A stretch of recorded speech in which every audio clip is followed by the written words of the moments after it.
Am I okay? All right. My understanding from Keaton is that they're not having the storm up there. Okay, so I'm on, right? Yeah. Okay, so I'm on. That's totally, yeah, that's an upstate thing. All right, so let's see what's going on. All right, so he's got to restart the computer. All right. So anybody who saw my live stream over on Russ on the Road, I was in hotel hell. So now I'm in hotel heaven. I moved down the street. Lovely, lovely place. Keaton's trying to call me. Lovely place. I would, if I could, I would bring you outside and show you.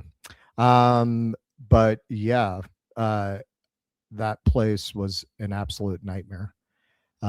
Total scam. No hot water. All right, hang on. They're trying to call me. All right, so Keaton will be back on in a sec.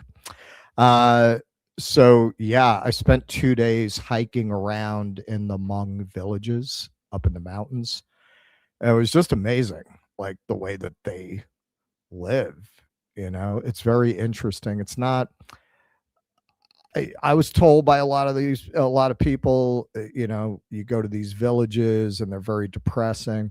And I'm sure some of them are. In fact, I went to one in Thailand that I found very depressing. That was like hill tribe people. They seem to be doing pretty well. They have their traditional farming way of life, but they're also making money from the tourism. I guess this is really what makes the difference between it being very inspiring or it being depressing. Do you feel like they're in control of it? Like, do you feel like this is theirs? And yeah, you definitely feel like there's their land. They're choosing to make what I assume is a lot of extra revenue from bringing people over there. But yeah, man, dude, it's really, you spend a couple days just living in these villages, and it definitely makes you think. Like in terms of fundamental quality of life, in terms of day to day happiness, who has it better? I'd say these people are happier and healthier than the average American. My guide was actually married to the party secretary for the village, and she to her house. All There were right, like that's enough of pictures your. of Ho Chi Minh, and yeah, it, All it was right, crazy. that's enough of your So, communist. hey, those commies put on a hell of a show. You will see. So I have the Tet video dropping 10:30 a.m. Monday, and that's going to have the Tet night. Those commies put on a hell of a fireworks show. Okay, let's see what do I got here. My bad, folks. Your mic. I know this is really brutal. What the hell is going on? What is going on? I feel like Tucker Carlson interviewing Mike Huckabee. What the hell is going on? Hang on. I thought the storm isn't by you. It's so storm issue. No, this was not a storm issue. This is a hardware issue. And when I brought up, now my mic is good, right? Yes. All right. Can you hear me? Hang on. So while you're getting set No, when I went to switch my mic, it had my webcam on as my second mic option. Like my webcam's not a microphone. No, something went wrong with my computer. It got totally overloaded, and it just froze. So that was my bad, everybody. I probably had too many programs running at the same time. I usually check that, but yeah, it was boomer. It was a boomer error on my part. I admit that. Well, hey, everybody. Sorry about that. We're coming through okay now. I restarted and I closed my other programs. I closed my Epstein cameras. They were wired to the. They were wired to the computer. But who's watching the massage room? Yeah, exactly. Exactly. Yeah. All right. No, it was so weird. I mean, it was a wide. Speaking of massage and Epstein, it was like a whole device crackdown because I went to call Jake to tell him what was going on, and the first time I called Jake, he answers. He's talking. He can't hear me. Like the microphone on my phone shut off. Very weird. Right. device attack.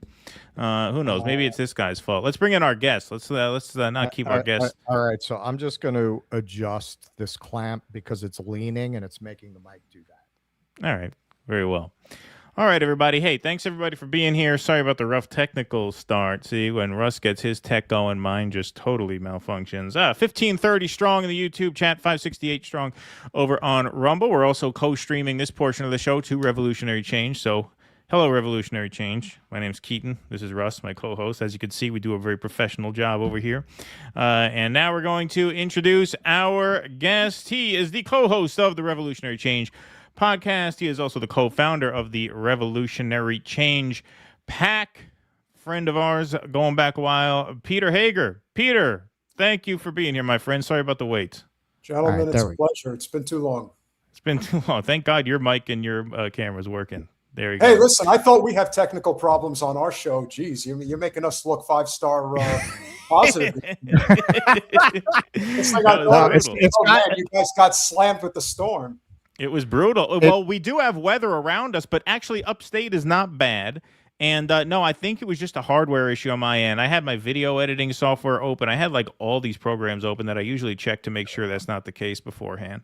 But for some reason, it was not to be tonight. But hey, thanks for being here. Appreciate it. Want to talk to you about some stuff. Obviously, Revolutionary Change PAC is the PAC here. I just want to show the About section on your website. Feel enraged, get engaged. Revolutionary change is necessary when the political and electoral systems has failed to address the needs of society. So I'll stop reading there and turn the mic over to you. You and your co-host and longtime podcast partner, collaborator, Jen Perlman, have decided that, I guess, instead of Jen running for office again, to form this PAC. So why don't you tell us all about it and what you have in the works for the midterm season?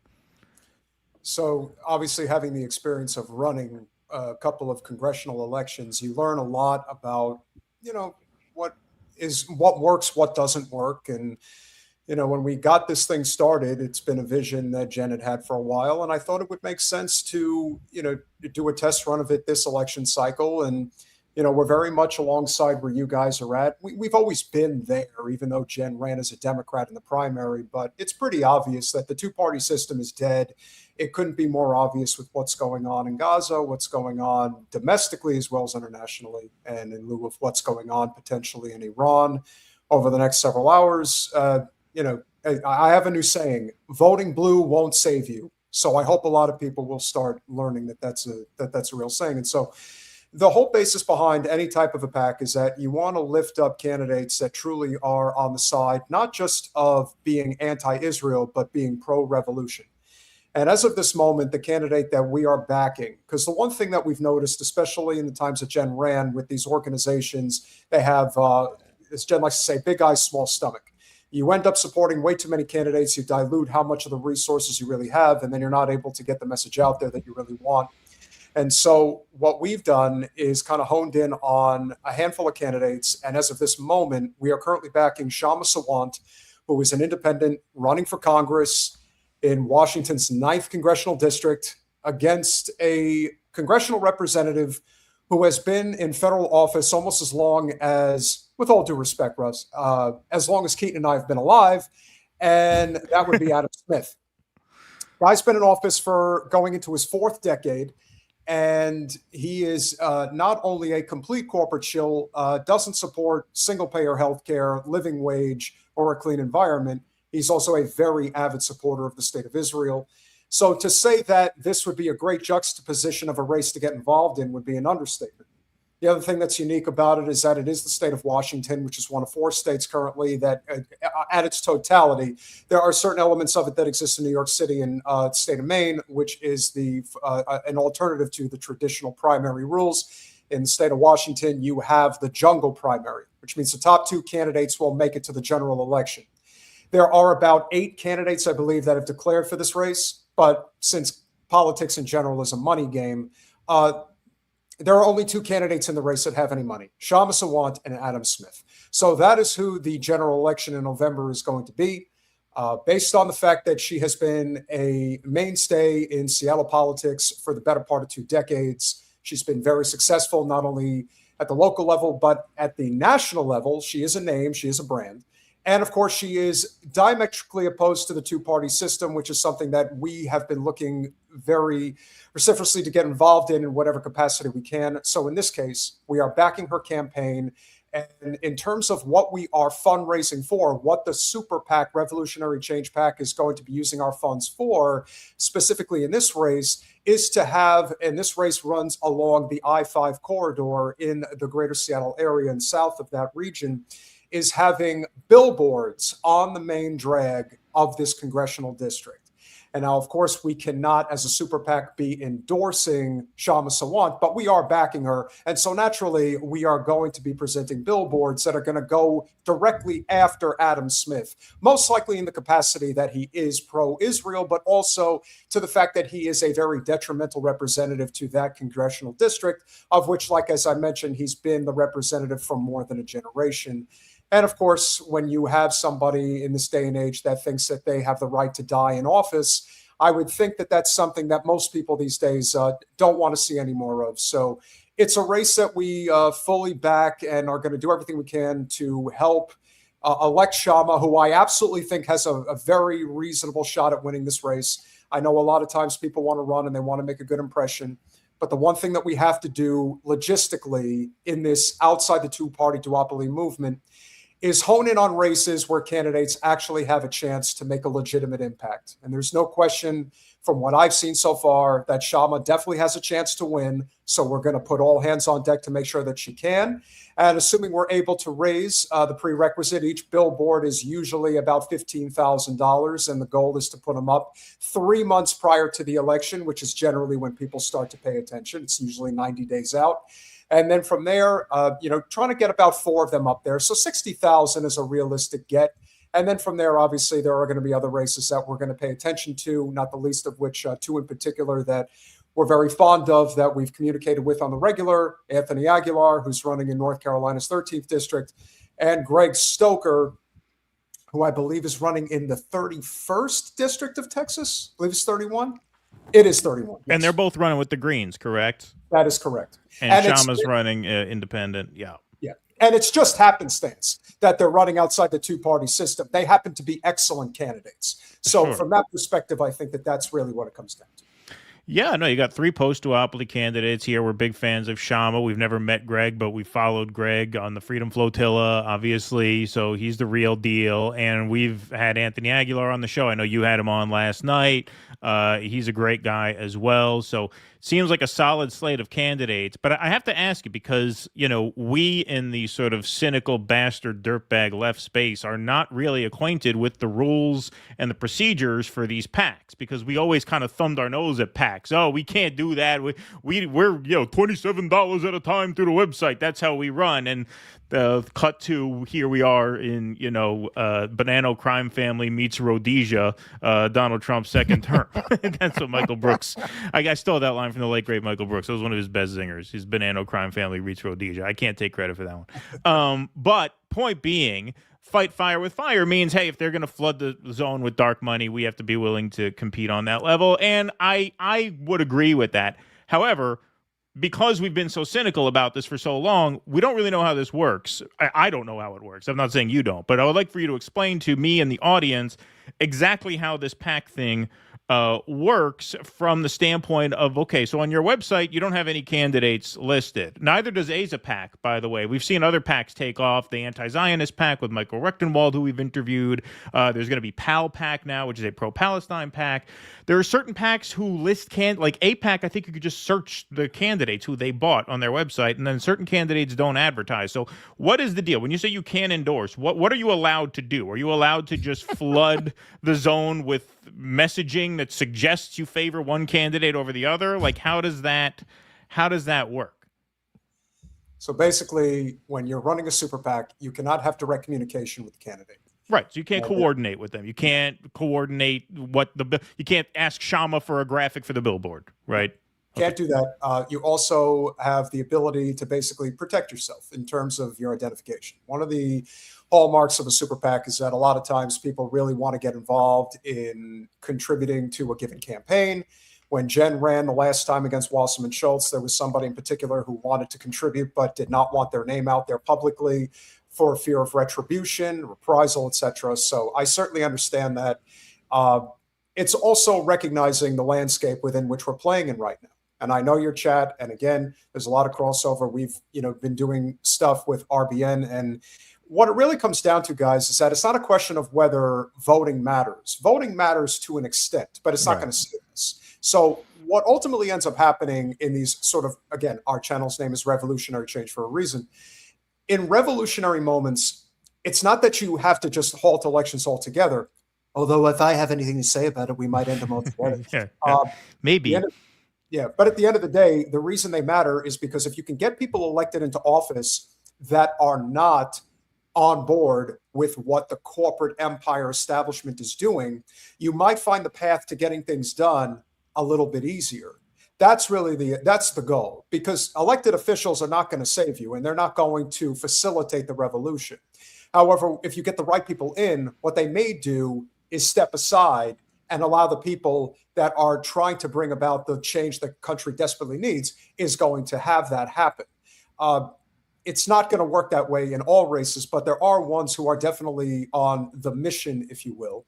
And that's why somebody like Shama Sawan, in my humble opinion, out of all the candidates that are running nationwide right now, especially at the federal level, there is no one better, and there is no one with a better shot. So I think that honing in on this race is absolutely tantamount to any goals that we may have.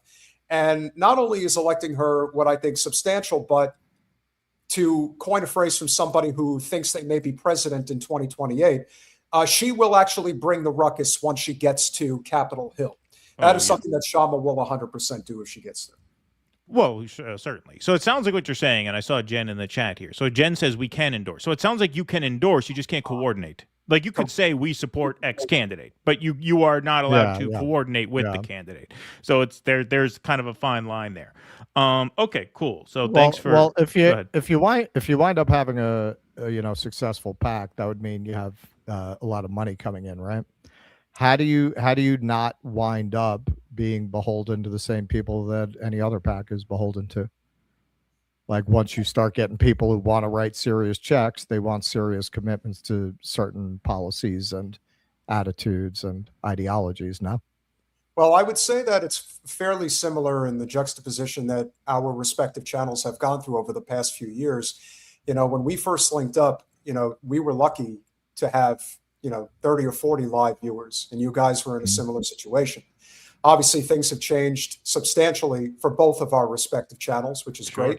Obviously, you guys are at a higher level, but that's great. And you guys are right in our tails, man. You are 110. Yeah, you're doing well.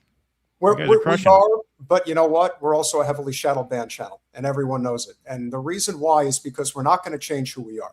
You guys haven't changed who you are, and we're not going to change either. If those are the breaks, then so be it. We've seen other people that have been given the opportunity to climb the ladder, so to speak, in a lot of different ways. And it's not just podcasting, it's everything. And they changed their tune. We see it as blatantly as those that are willing to take the 7,000 a post checks from the Israel lobby if it works for them. For us, it's about the mission. It's about the revolution. We can't look at what's happening in the world right now and just sit on the sidelines. Well, what about the footloose theory that this all ends in a dance off? Well, I can move for a white guy, so I would be happy to get on that dance floor. I got no problem with that. Well, look, I think there's. Are you willing to kick off your Sunday shoes, Peter? and cut loose? Yeah, I could cut loose. Maybe not as good as Kevin Bacon, but I could do my best. Well, I think it's interesting because How many degrees are you from him? Do you know? That's a very good question. I would say, if we're being honest, Bacon, maybe 2 or 3, I would say, at most. I'm 2. Okay. Yeah. All right. Yeah, we've been on a trajectory. I remember I first came on you guys' show, what was it, 5 years ago? Not 5 years ago, probably 4 years ago. We weren't really on YouTube 5 years ago. Something like that. It was like 3 or 4 years ago. And, in going through these few years and seeing where we are now, it's interesting because you talk about revolutionary change and the nature of a revolutionary movement. The most revolutionary thing I've ever witnessed in my life with my own 2 eyes was last year when we went to St. Louis and we spent the day touring the African People's Socialist Party's projects. It was a farmer's market with Free Palestine t-shirts and revolutionary Black Power literature. It was a community garden where they grew food and gave it to people who need it, where they were building a bakery in a food desert, where they built a state-of-the-art basketball court for kids to play at. They built not just housing, beautiful housing for people getting out of prison to like put their lives back together. Like, that's all revolutionary energy. That was the most revolutionary thing I've ever seen. And it was the most peaceful, supportive, loving energy I had been around in a very long time. So to your point, I mean, I think the goal, obviously, is to organize politically in constructive ways like that. And I think there are certain candidates who definitely represent that kind of revolutionary energy. I think all the three on your slate or potential slate represent that. I think Jose Vega, our friend, represents that in a huge way.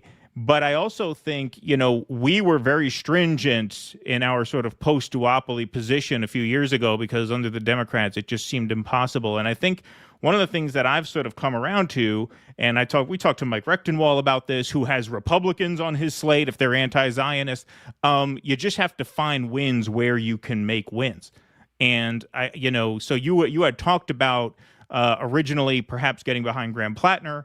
But now you feel like he's pretty much got it, so it's not an efficient use of resources. So when you're looking around at how the midterms are shaping up, so far the three candidates you've mentioned are post-duopoly, but you said it's just happenstance. So are you eyeing certain races where there's energy, maybe within one of the two parties, where you have a chance to replace someone who's worse? And the reason I asked this, sorry to go on, but you got this guy, James Fishback. Is that his name? James Fishback? Who's the Fishback in Florida? Who's a Republican who's running against Ron DeSantis, saying he's going to get Palantir out of the state and all this stuff. What is your opinion on him, and what do you think of the idea? Sorry, I'm asking two questions at once here. No, it's all good. Listen, that's the thing about podcasting. You have to be willing to juggle 3 or 4 balls. Yeah, you got to juggle 3 things at a time. Yeah. So Fishback is a millennial like you and I, and he's somebody who is a very slick salesman. That's the way I would describe it. You have term limits in Florida, like most states, and in this case, DeSantis has turned out. So Byron Donalds is the person I have picked. I have selected him to become the next governor of the great state of Florida. But Fishback has decided to get in the race. I don't think he'll win. I also think that he has a little bit of a checkered past, not just in terms of his commentary, particularly about women, but also about his position on Israel that he magically changed over, recent time. So he's not somebody that I would, listen, there's a really distinct possibility he's going to come on the podcast. And I already told our contact that we truly know that I'm like, listen, I'm not going to go easy on him. So, I'm happy to let him come on and say his piece, but, we have a right to say ours. Now, in terms of a race that I do think is worth paying attention to that we're not currently involved in, I would 1,000% be paying attention to Aaron Baker, who is the primary challenger in the GOP in Florida's 6th congressional district against Randy Fine. Now, to me, Randy Fine, think of all the bad attributes of Wasserman Schultz and now take it to a 12, because the guy never shuts his mouth, and he clearly has a lot of skeletons in his closet, as I'm sure Russ would agree. He's overcompensating ever so tremendously for God knows what the hell he's into. I'm shocked he's not in the Epstein files, although he's probably in some other files that we just don't know about as of yet. So I would say that congressional race is one that we are not currently involved with financially, but in terms of a race that I would be looking at in terms of where I think a definitive flip could actually happen, which Asa PAC, Rechtenwald's PAC, is actually backing as we speak. And that would be a Republican, just to be clear, right? Because a Democrat has no shot. Republican in the primary. We're talking about. Because a Democrat has no chance in that district. That's a dead red district. And again, I get on it with people who just, who are in the game, and one who is backing Josh Wheel, who was the Democrat running last time. I'm like, yeah, it's all well and good, but you're going to lose, and you're going to lose badly. So sure enough, history, no matter what they say about what's going to happen in the midterms, with rare exceptions, some might happen. Do I think Tellerico could potentially have a puncher's chance in Texas because, the GOP just is, kind of having, the sort of civil war infighting amongst themselves in the state of Texas right now? Yeah, maybe, but I wouldn't put money on it. And I think at the end of the day, these two parties are absolutely irredeemable. You cannot fix this problem. You cannot band-aid it. You have to destroy it. You have to start something different. Now, again, I agree. It's not going to happen at the ballot box. There's way too many seats. I do think that local elections absolutely matter. You want to know who your city council members are. You want to know who your mayor is. You want to know who your county commissioners are. But most people don't know who those people are. They just pay attention to the top races, most of which will never affect you directly. But when you know about what's going on at the local level, and most of those races are not partisan, they're usually you can be independent and run for those seats. Those types of things absolutely make a difference. In the interim, I think being very concise about where you put your money is very important. And that brings us back to what you initially said about Plattner. I think Plattner is a solid candidate, and I think he's going to win. I think he's going to win for a variety of reasons. Number one, Janet Mills is completely fading into the dustbin of history.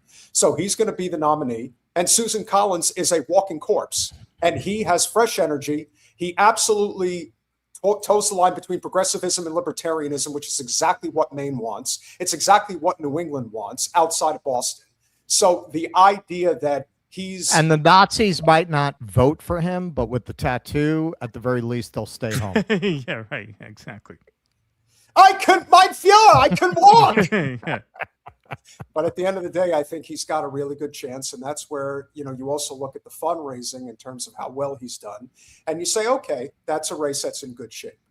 Other races, maybe not so much. And in the case of Shama Sawant, she's fundraising a decent amount of money, but she's not swimming in money. So unless you're swimming in money, and again, it's still a little early because her election truly counts in November, this is still the time to really start fortifying your positions. And if we can pick one race where we can flip a seat and put in somebody who absolutely has a revolutionary streak, Washington's 9th district is the one we're going with, and we hope to see it through once we get to November. Well, yeah, I know Keaton's going to stab me for opening up a topic this broad, but I'm going to do it anyway. All right, so being in this being in this country, of being exactly. I can't get to him. He can't slap me here. Yeah. So when I'm in New York, sometimes he'll drive downstate. I'll answer the door. He slaps me, goes back, and leaves. He just goes back. It's amazing. He tells his wife he's going out for ice cream. He comes down, slaps me, goes back with the Häagen-Dazs. I got the keys to your apartment, bitch. I could go in there and just put a board with nails right. And you're out of town right now, so there's nothing you could do. I could home alone that whole apartment. You could light your hair on fire as soon as you step in the door. Keaton could fabulous Mr. Ripley me, man. He has documents going back to my grandparents' wedding that I have him holding. Right. Yeah. Wow. He could become me. I have him around here somewhere. He could be me. I don't remember exactly where I put him, not to alarm you. That's comforting. No, seriously, I gave those things to him in case I'm not coming back to the country, so he can send those things to me wherever I go. Like World War III is about to break out. You could have martial law by the time I'm supposed to come back. We'll see what happens. But all right, so being here, something that has really struck me is how much they developed a very clear ideological commitment long before the United States ever set foot in the country. They developed that struggling against the French. This is from early 20th century. They're forming communist cells in the prisons and developing political education. They have a very clear idea of what they want, of what revolution means to them. And you could argue that's a big part of why they won the war, because they understood exactly what they were fighting for. They didn't just start this political education when America showed up. They had been doing it by that time for over 50 years. They had been developing a cadre of people with a real vision of what they wanted the country to be. I think in America, and we're guilty of this too. I mean, not guilty of it. You have to know what you want to commit to. You're not going to lead people down a primrose path. You have to know what you believe in. But when we talk about revolution, your channel's called Revolutionary Change, I think most of us, ourselves included, really have not defined what those terms are. And I think it is part of what makes the left in America so mushy, because there's no clear message. There's no clear, what are you talking about? What are you talking about? Do you want to overthrow the government? Do you not want to overthrow the government? If you want to overthrow the government, if you want a completely different system, what does that system look like?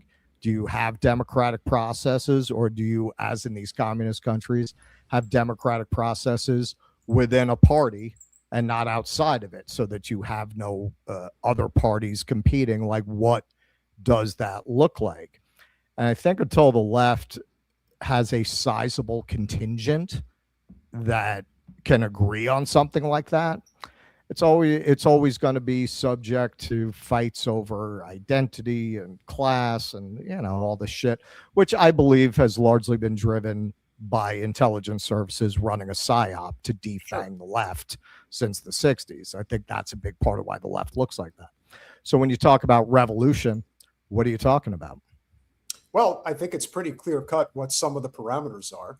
The first one, which is the most obvious, is that if you really want to spark a revolution, you have to hit them where it hurts. And there's only one place, and that's in the wallet. So anytime there is any type of, let's just say, BDS, whether it's legislation, actions that are taking place, it's the one thing that perks up their ears. Now, in the time that I lived in South Florida, the only thing that Wasserman Schultz did more than sucking off Netanyahu every time she could get in the same room as him was pushing forward anti-BDS legislation. It's basically what she was known for. And so the reason that that is the case. Oh, my God. Can you at least wipe Donald Trump's shit off first? And that, of course, is what gets all of them going. It's just not the only one. I mean, if you think about it, the ones that pose, if you will, you know, there are always going to be, there's that line that you can walk up to, and then you decide whether you're going to cross it or not. And so if you're not about economic boycotts, you will never change anything, ever. And then the other thing you have to consider is, and I'm only going to say a little bit about this, everyone should go do their own research.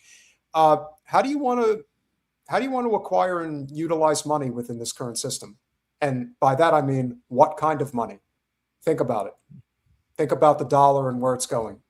And once you go down that road, you'll understand how revolution happens, because that's where we're going. There is no way to stop this. We are inevitably going to collapse as an empire. We're already kind of there. And, you know, I would say that the one true silver lining of having Trump is that he has completely opened up the masses' eyes, because there is no hiding with him. He just puts it out there.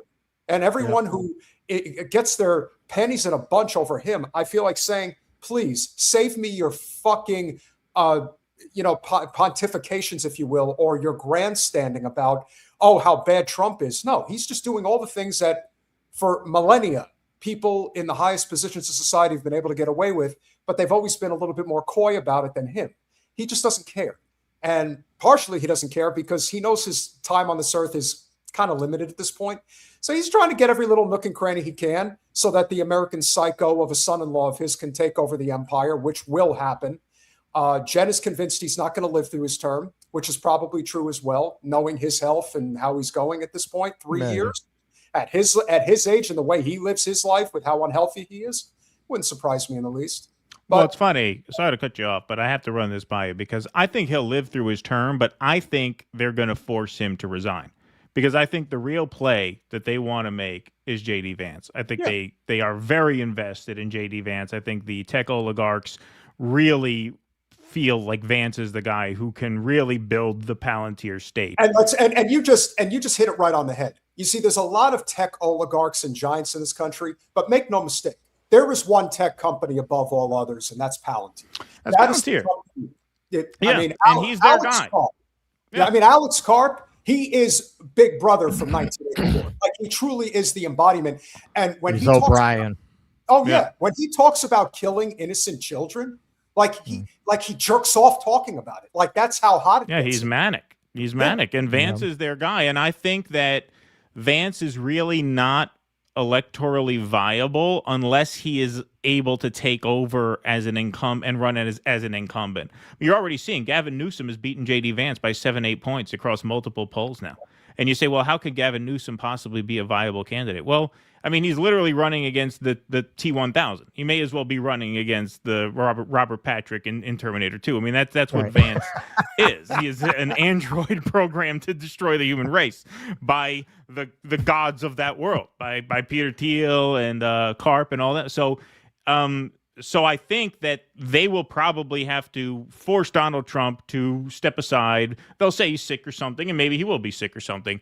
But I don't see how I don't see how they allow Trump to finish the term, because I think it's too steep a climb for Vance to win at this rate, given how fast things are falling apart. And that just brings me to this. I just want to show you some of these graphics here. So president is underwater in every swing state with disapproval topping approval. Me, that is totally fake news. You don't fake know what news, you're talking fake about. polls. You have to call it as I see it. If you call it as I see it, then we are way up in the polls, way up. Yeah, exactly. Well, I mean, look at this. I mean, Donald Trump's net approval rating in every state. Look at that.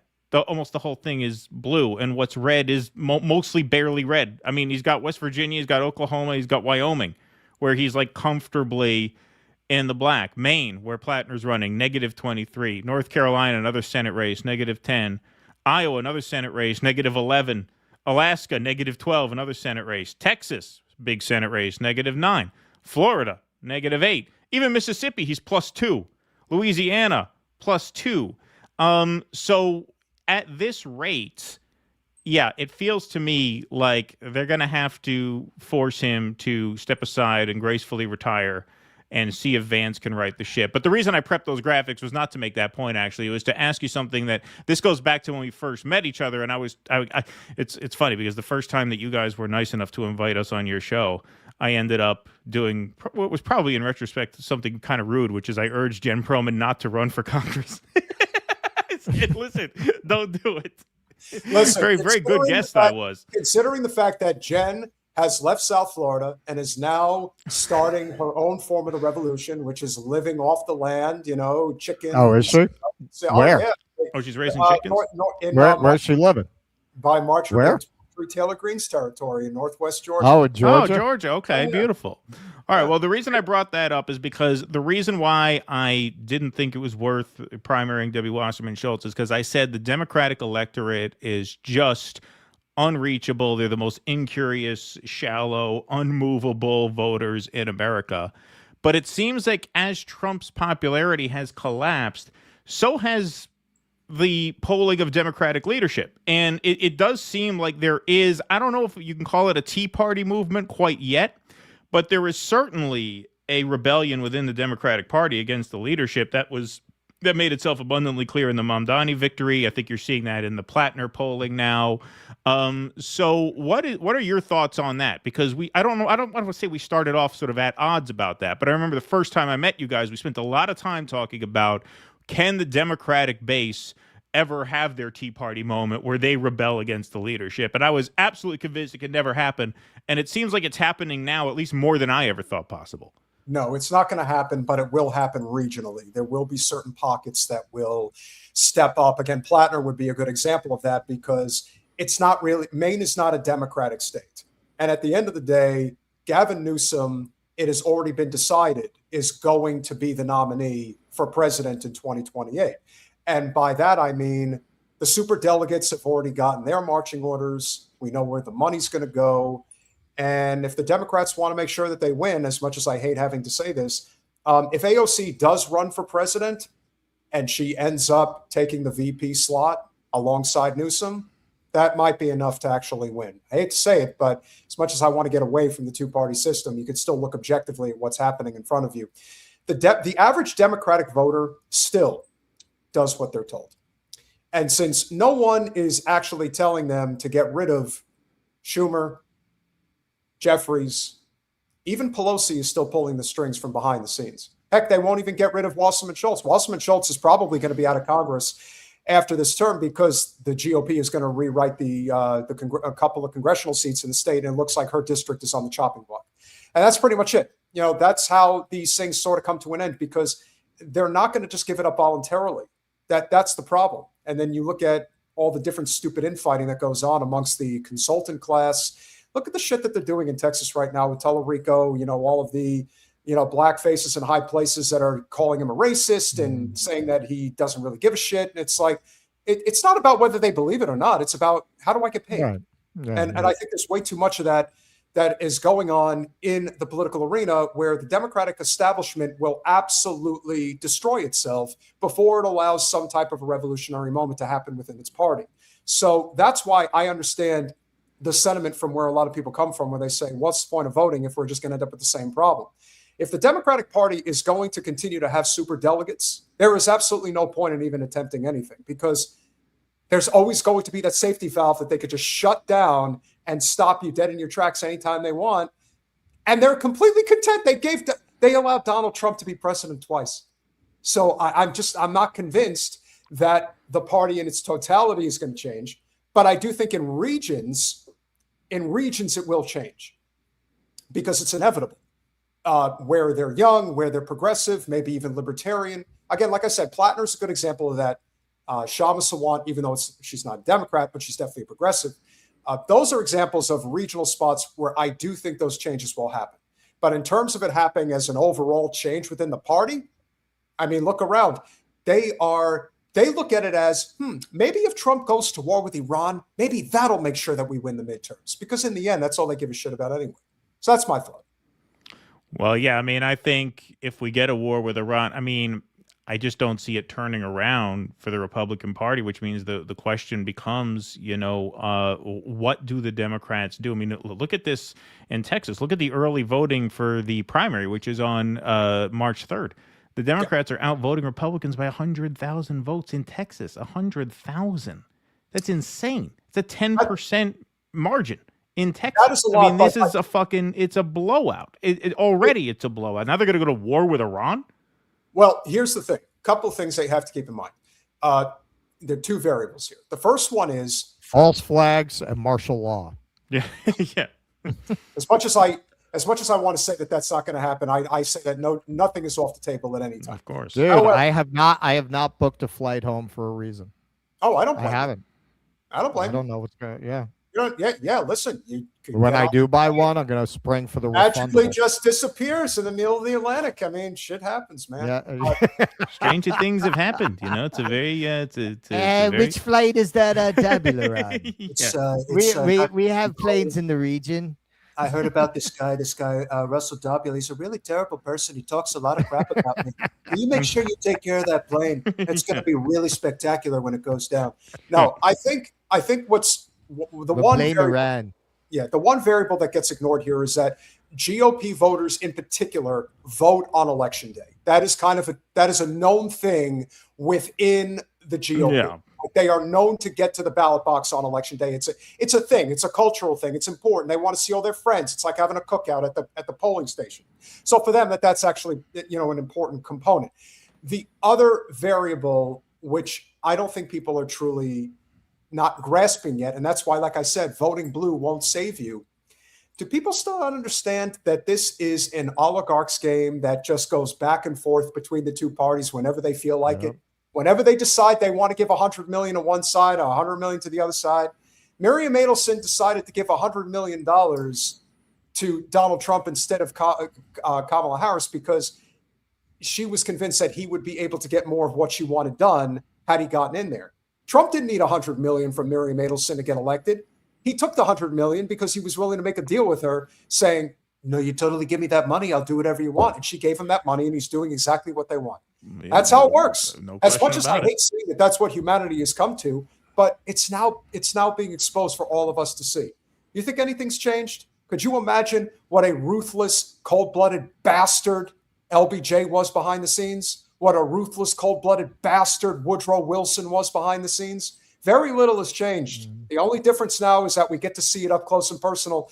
Fact of the matter is most people don't like what they see. And the more you rub it in their face, the more likely they're going to rebel. It doesn't happen overnight, but the more they see it, the more they don't trust it. For the love of Christ, they do insider trading in front of our faces all day, every day. They are literally ripping us off. They are using our money to go make bets so that they can get richer and we get fucked because the dollar gets devalued. That's Well, for that real. that's why I think this is a moment where you need to develop a very clear proposition for the public, a very clear choice of what you're talking about. Like mushy, let's. I'm not saying I'm not. We back candidates. I'm not saying that's useless or you shouldn't do it. I see it as harm reduction at best, like in terms of what you should be pitching to people. I think there needs to be a consensus. Otherwise, you'll always be weak.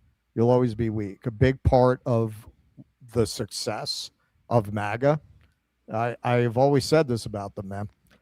If you like what they're about, that's a pure heroin version of that, right? If you're into that, they're giving you pure heroin. If you are a leftist, where are you going to get your fix, man? Nobody in the electoral system is giving that to you. You got to have something that is very clear to pitch to people of what you're trying to do, and that's not there right now. And it's every day that's not there. It's a missed opportunity because, as you point out, the elites and the system that they are engineering and have engineered has never been as discredited in America as it is right now. Probably never in American history has the entire system been this discredited. This is a great opportunity to make a pitch for a completely alternate system. The problem is there is not a large enough faction with a clear consensus that can be pitched in a way that's digestible to the public. It doesn't exist. There's just no group there with the power or the message to fully take advantage of this moment. Well, I would also say that one of the biggest problems that we have experienced in left populism is that there's a lot of egos. There's a lot of people who either want to lead the charge or want to be given credit for, certain things. Listen, Jen and I have been the brainchild, respectively, of a number of things that are out there right now, and we will not say what it is, but we don't need the credit for it because that's not what this is about. This is about a mission, and if you're going to serve that mission, it is imperative that you put your differences aside. This is why I always say, I've had my disagreements with Jimmy, but he was 1,000% correct about forcing the vote. And the people that decided that they didn't want to get on board with that because they don't like Jimmy, it's like, to hell with you. Then what the hell are you doing this for? Unless you're not doing it for the reasons you say you're doing it for. Perhaps you're just doing it to get paid. And let's face it, in this world, you can get paid a lot of money by just shit posting and constantly talking about the same problems over and over again. Either you're part of the solution or you're not. We had our differences. We put them aside. I think the world of Savvy. I think the world of Jay Buffon. I think Nick has done a great job. We will always disagree on a multitude of different things, but you know what? Check your ego at the door and just figure out how in the hell we're getting out of this hellhole. I think right. Sorry, go ahead. Right. No, I think this is why I mentioned our day in St. Louis. With the African People's Socialist Party and all their organizing. We were filming a documentary that day, so our phones were only used for filming that day. One of the reasons why that day, I think in retrospect, was so inspiring was not just because of what I was seeing, but because I wasn't seeing. It's the first day, it's probably the only day in years that I've spent without any screen time on social media, without being in this constant feedback loop of rage and negativity. You're actually out. You mean to tell me you went out and touched grass? Yeah, you're actually out in the world seeing like real things happen. And people like lift each other up, and people support each other in real life. And I think that's something that we all kind of have to have the humility to think about because we're online. We make our living online. The bulk of our activism is online. But there's a lot more to the world than being online. And I think the critical connections that you form with people are done in the real world. And that it really has to be a major component of this because I think people get a very warped sense of what real life is when they spend all their time online. So, yeah, I think that's super important. Go ahead. I definitely agree. And this is why the relationships you form can allow you the opportunity to do things when it's absolutely necessary and critical. I'm sure most people saw the interview the other day between Tucker Carlson and Mike Huckabee, which was deeply disturbing on its face, to say the least, in terms of what came out of Huckabee's mouth. But when he decided to go after Anthony Aguilar, who I consider a friend, I was like, all right, corporate media is not going to ask Anthony to come on and be like, hey, did you hear this? He said that you lied about seeing the IDF shoot Palestinian children at the food sites at in the Gaza. GHF. Yeah. So I was like, hey, can you hop on tomorrow night? And so last night he came on, and these are the opportunities where you use your platform, however which way you can, to try to get more and more people to see what's really going on here. Anyone that's still caught up in the red versus blue fight, they're like at the first rung on the ladder. They do not understand that you're just even time, energy, money, resources that frankly could be used for much more effective ways to try to enact this change. And so that's our job. Our job with our respective platforms is try to make this change plausible. And the fact that we're able to lock arms without ego is half the battle to begin with. That's why you guys are always welcome on our channel and vice versa. The same is true for a number of others out there that are on a similar mission. And we always try to pay it forward. That's what we're supposed to do. That's what this is all about. If you're able to make a living off of it, fantastic. You're putting in the work, you deserve it. But never forget why we're doing this. At least that's the impetus that I take. Every time I get in front of the camera, I try to do everything I can to try to give back and pay it forward however which way I can. Yeah, well, I just have to say for everybody, because we did a segment last week about Hollywood actors, about how it's really hard for them to speak out against Israel because they're Hollywood actors. Peter was a commercial real estate agent in South Florida. So if he could speak out against Israel, then that's about the worst career you could have if you're going to speak out against Israel. And he does it. No idea. I mean, listen, when I moved up, did you get spit on? Well, you know what? I'll tell you what has happened. We'll do a little diverge here. So, I have a handful of voicemails that I've saved on my phone. One of them is a voicemail, and another is a text thread, basically telling me how you're never going to make another deal again in your life. Right, I'm sure. Yeah. We're going to tell everybody you're on the watch list. I've had people call me, threaten to kill me. I've had it all. But you know what? I don't care. It doesn't bother me. And the reason it doesn't bother me is because you have to make peace with the reality that if you're going to go down this revolutionary path, there are risks. You can't sell real estate. No, you can't. Definitely not in South Florida. In the Florida Panhandle, where everybody is, pretty much. I mean, they're like all get off my lawn, libertarian, conservative, and very Christian and anti-Israel. Oh, it's fantastic. I mean, this is where you want to be. Yeah. You put like anti-Zionist on your business card when you're working down there. Yeah, right. One thing I always tell everybody is that, look, I'm not going to post it on my personal social media too often, but I'm not going to hide who I am, and I'm not going to hide what I believe. And if you don't like what I believe, that's okay.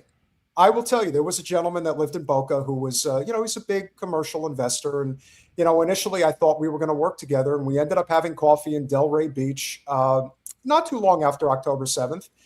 And as soon as we sat down, he said, God, I just want to fucking kill all those Palestinians, wipe them off the face of the earth.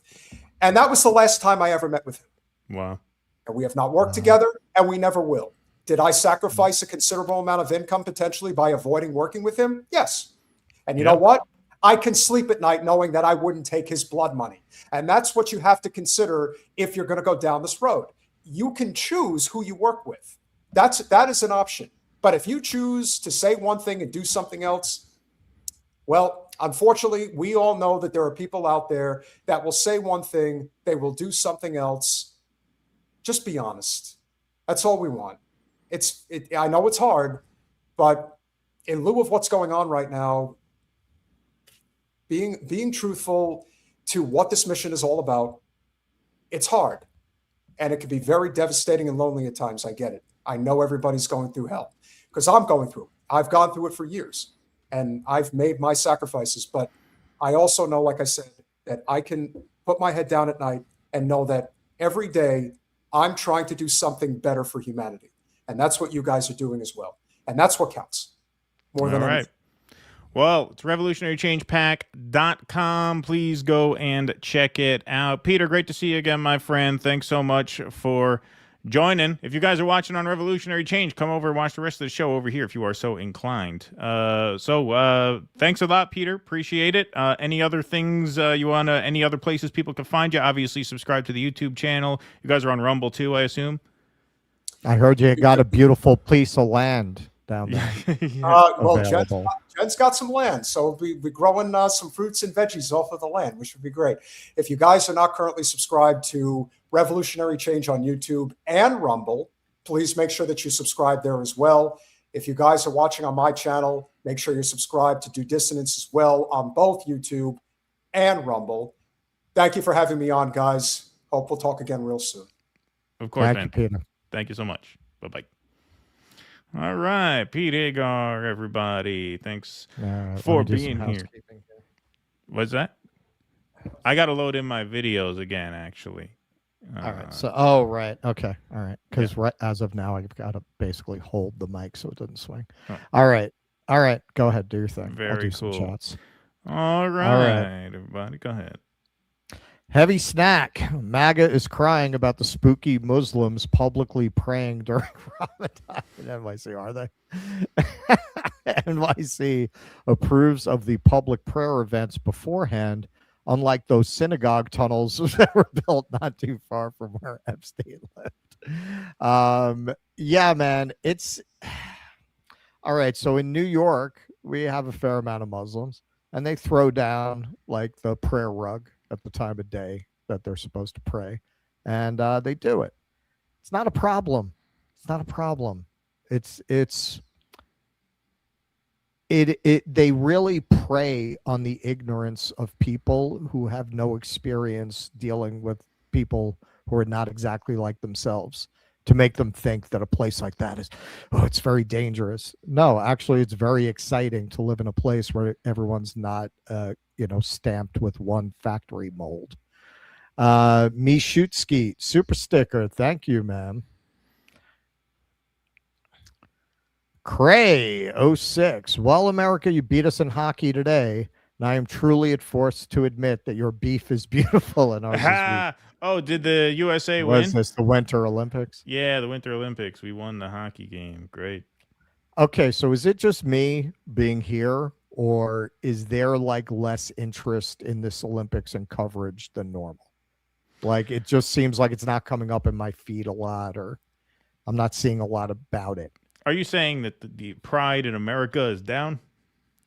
I'm saying the pride in America is down. I'm saying people are not that interested. They don't care that much. Yeah, I mean, the Winter Olympics were never as big as the Summer Olympics. I never cared about any of the Olympics. Miracle on Ice. Extremely boring. I mean, just extraordinarily boring. I mean, at least the Summer Olympics, you got like basketball, right? This, you got to watch people sleigh down a hill. How is that a sport? Wait, fucking, that's a sport? Bobsled? How is this a sport? I slip in my driveway, I get a gold medal. Tucking your dick between your legs and gliding down a hill is a sport? You win medals for that? It is at the University of Pennsylvania. It's a game? Okay. Heavy snack. Every time there's a glitch on DD, I blame Mossad. You and a lot of people. Sometimes me too. No, I had my video edit. I had like every single program open that I could possibly have, and I always check to do the opposite. I don't know why I did not check tonight. So that was totally my mistake. Unblock you from Do Dissonance channel. How are you posting if you're blocked? He's probably posting that's probably Peter's $2. That's probably the super chat from Peter's page, because they co-stream to the. All right, we'll take a look. Are you blocked? I don't know. What did you do? What did you do? You're not blocked for no reason. Did you call us gay lords? Did you call us gay lord? Did you come on and make an impassioned plea for men and women's sports or Jews in the West Bank?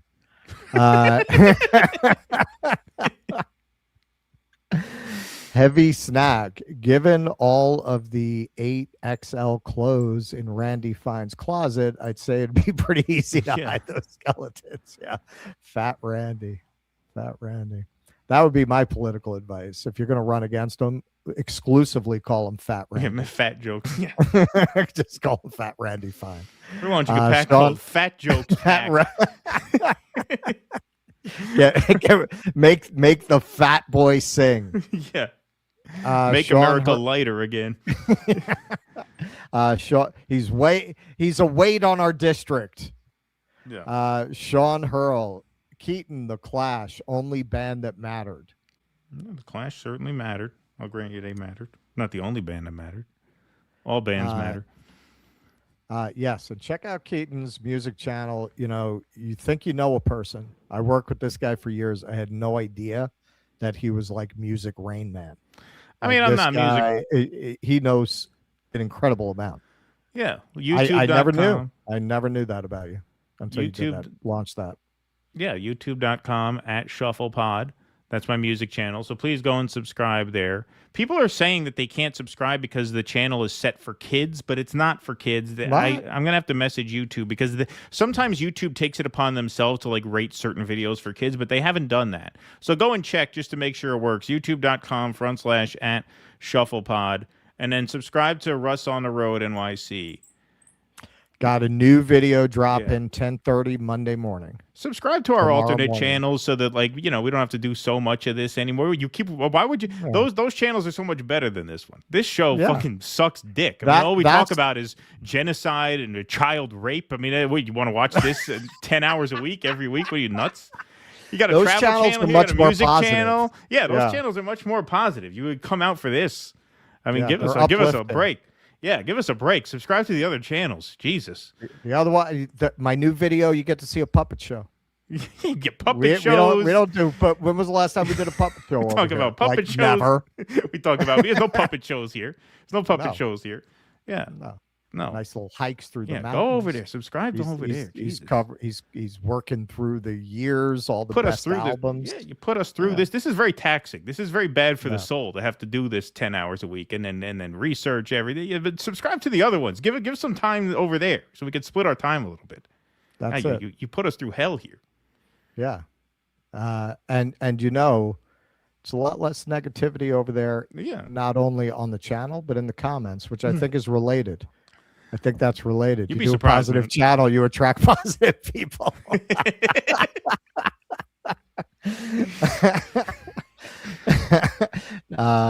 Nobody wants to scream about how much they hate you.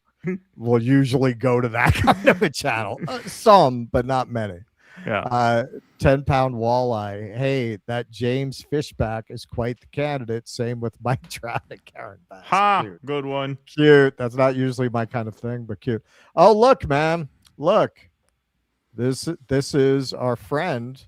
I've known him for a very long time. Produced his shows. Great playwright. In my old theaters, Derek A. Honan. Wrote a great play, a few great plays, but big hit with Pied Pipers of the Lower East Side. Have you guys paid attention to all the stuff about MJ being clean? Sabrina did a good one on it. I saw she dropped a video about that. Yeah. No, This is I haven't you watched doubled it. I am interested though. I'm curious. I mean, I have an open mind. I found that documentary Finding Neverland compelling, but you know, I'm always willing to hear more information. Like if there's more information that would debunk that, I'll listen to it. I mean, he wasn't Jewish, so the odds that he was a pedophile are less, you know. I mean, it's definitely less. Definitely less. I'm sorry though, man, when you got a guy like sleeping in a bed with somebody is the most loving thing you could do. It's a little hard. You're gonna have a hard time convincing me that guy wasn't diddling nobody, man. Like, what you doing as a grown ass man sleeping in a bed with little kids? He's Like, definitely an oddball. but yeah, could you say maybe that's just because he was a weirdo? Maybe Mhm. it's possible. It's inappropriate, but does it necessarily mean that? No, I think it probably does. But let me hear the case you have to make about it. Yeah. All right, you want to do some rants? Yeah, I'll do some Romo rants. Vienticus All right. Prime. Everything's a scam. Everything's a lie. I really don't feel like shoveling that much snow tonight. Oh, are you in the path of the storm, Vienticus? We're outside the path of this one. We're getting very little overnight. But I think a lot of people are getting a lot more. I know the city's getting a lot. Abiding, man, 2020, I'm sending Bernie $27, thinking I'm tying the room together. 2026, new shit's come to light. Putin's the only leader fighting these Baal-worshipping pedo-megalomaniacs.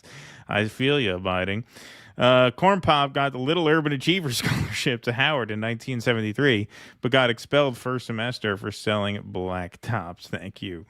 Virtuoso says, should have done a cold open. This looks awkward. Yeah, it was totally my bad. Won't happen again. Where would Americans be without antidepressants? That's what keeps me functioning. Ah, interesting. Yeah. Well, I know they work for some and not others.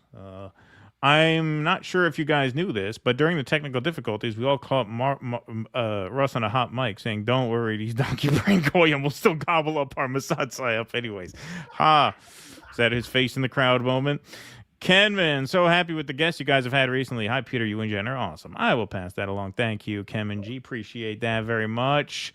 AV, solid now. Good job. Just imagine network TV in the early 50s. Chain smoke and heart attacks. I was afraid it was my Wi-Fi because they are getting snow in the area, but it was a hardware issue. They say the Democratic Party can't be reformed. Is Trump this super genius that was able to reform the party into his image, and on the left are feeble, can't accomplish something like this? Well, right-wing reforms are always more possible because populist, right movements don't threaten corporate power. Right. So a populist right movement can very easily be co-opted by the kind of people who co-opted this one. And nobody notices until it's too late because their agenda never threatens corporate power. Whereas a populist left movement does threaten corporate power. So it's much harder. Old Stoner, here's the thing. If the Dems win everything, who in this chat honestly believes all the new powers the White House has will be returned? No, well, I mean, we already ran that experiment. We already ran that experiment. I mean, when you look at Obama inheriting George Bush. EO Shush, Palantir would like Vance, but they are even Israel's bitch, and if Trump doesn't die in office, he'll run Miriam Adelson's Cuban pool boy, Marco Rubio. Well, their plan is Vance and Rubio for 2028. That's clearly their plan. And at the moment, it seems like, unless, of course, they cheat, unless we don't get fair elections, a massive voter suppression, it seems as though they'll lose. But if Trump steps aside and Vance takes over and runs as an incumbent, he may be able to turn things around a little bit. Guys, your other channels don't inspire flagellation. I'm sticking to this one. Thank you, Vienticus. Appreciate that. All right. Russell, let's do some tariff talk because I still got to load in some more stuff here. Oh, Russell's got to put back his set. All right. Furrow Squeen says, I've tried commenting on both your new channels, and either the comments are getting deleted or I'm blocked. Very annoying. YouTube sucks balls. Is that true, Furrow Squeen? Well, are you saying anything that would be censored on YouTube on a travel channel and a music channel? Those are pretty uncontroversial channels. I might do a review of the new U2 EP because they just put out an EP of like protest songs. And they put out an anti-ICE song, and they put out a couple of songs that they say are pro-Palestine. They're like based on the No Other Land movie, but it's very like cryptic. Like, who the hell knows? I listened to about half of the songs, and so far my review of it is, it's a nice gesture, but if Bono really wants to rally the country against ICE, the best he could do was join ICE. If you want the world to turn on Israel, join the IDF. If you're really committed, yeah. Yeah, exactly. That's what you would do if you're really into it.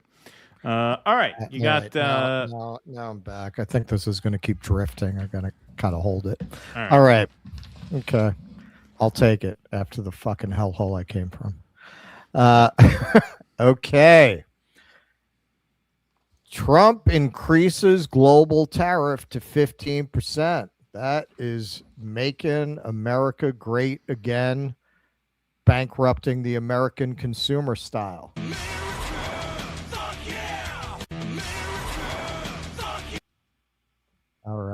So here's his truth announcing that. This is his personal truth.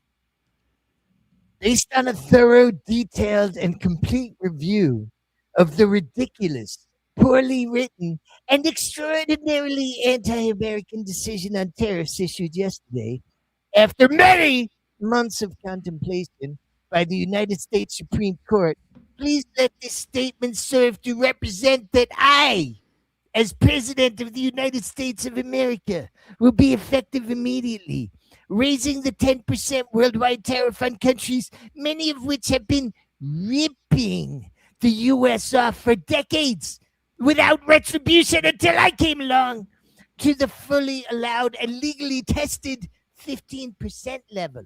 During the next short number of months, the Trump administration will determine and issue the new and legally permissive tariffs, which will continue our extraordinarily successful process of bankrupting the average American. He didn't say that. Greater than ever before. Thank you for your attention to this matter. Yeah, so he immediately imposed new tariffs under a different authority. The announcement came a day after the Supreme Court overturned most of Trump's second-term tariffs, rejecting the administration's argument that a 1977 law, the International Emergency Economic Powers Act, implicitly authorized the tariffs. Trump denounced the ruling and immediately reinstated a 10% global tariff under a different authority, Section 122 of the Trade Act of 1974. Section 122 allows for tariffs of up to 15% for 150 days. After that period, Trump has said that those levies will be replaced with a longer-lasting tariff authority, Section 301 of the Trade Act. That provision would allow for more permanent levies, but requires months-long investigations before tariffs can be imposed. Section 122 was originally devised to handle balance of payment issues in currency markets. Some scholars argue it was rendered obsolete when the U.S. abandoned the gold standard and adopted a system of floating exchange rates. It has never before been used for tariffs, but it remains unclear whether any company or organization will challenge the temporary levies. This is how you know he's losing the room. I think they probably will, because they're already going after refunds, as we'll see. The Trump administration hasn't yet outlined which countries it will target with the longer-lasting Section 301 tariffs, but the U.S. Trade Representative's office will have to complete separate investigations for each nation. Those investigations typically take a year or more to complete.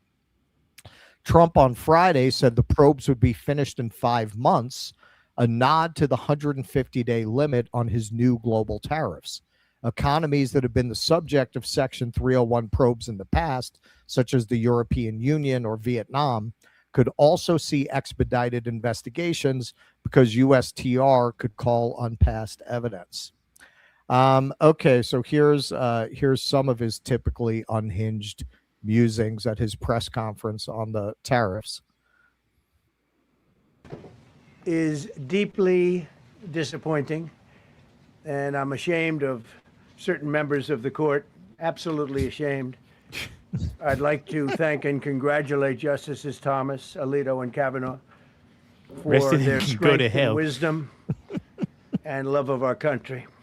The Democrats on the court are thrilled, but they will automatically vote no. They're an automatic no, just like in Congress. They're an automatic no. They're against anything that makes America strong, healthy, and great again. Yeah, they're against my glyphosate. Frankly, disgrace to our nation, those justices. Others think they're being politically correct, which has happened before far too often with certain members of this court, and it's happened so often with this court. What a shame. One of them, she adopts non-white children. That's how politically correct she is. When in fact they're just being fools and lapdogs for the rhinos and the radical left Democrats, and not that this should have anything at all to do with it. They're very unpatriotic and disloyal to our Constitution. Justices Gorsuch and Barrett, are you surprised very in particular by unpatriotic their and decision disloyal. today, and do you regret nominating? Oh, that's good. As I was talking to Scott, he's a very educated man. There was a guy, Louis. He said, "I am the state." That if you're disloyal to me, you're unpatriotic, because I like that guy. He had a good head on his shoulders. Well, this didn't, but he did. Yeah, I am the state. That's the message I want to put out here today. I am the state, and if you rule against me, you're bad. You're very bad. Very bad person. I don't want to say whether or not I regret. I think their decision was terrible. Yeah.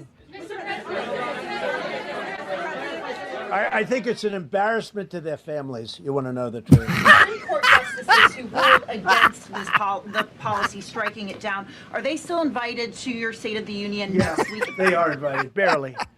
I'm sure they're gonna. They We are happily invited. No, they're barely invited.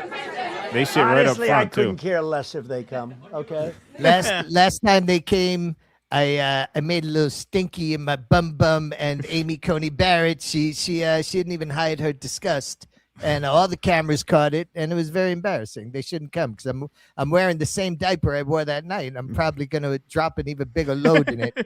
And I'm going to make sure I do it right when she walks by. Let's see how she reacts this time. So he goes on in this press conference. It gets more and more deranged. So he answers some questions about whether he actually thinks the Supreme Court is beholden to a foreign country, and how people will get their refunds not. To our Constitution.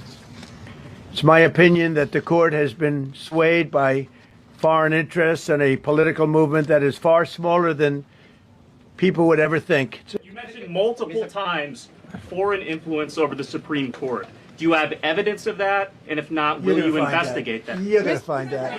And what did you mean a moment ago when you said that the Supreme Court has been swayed by foreign interests?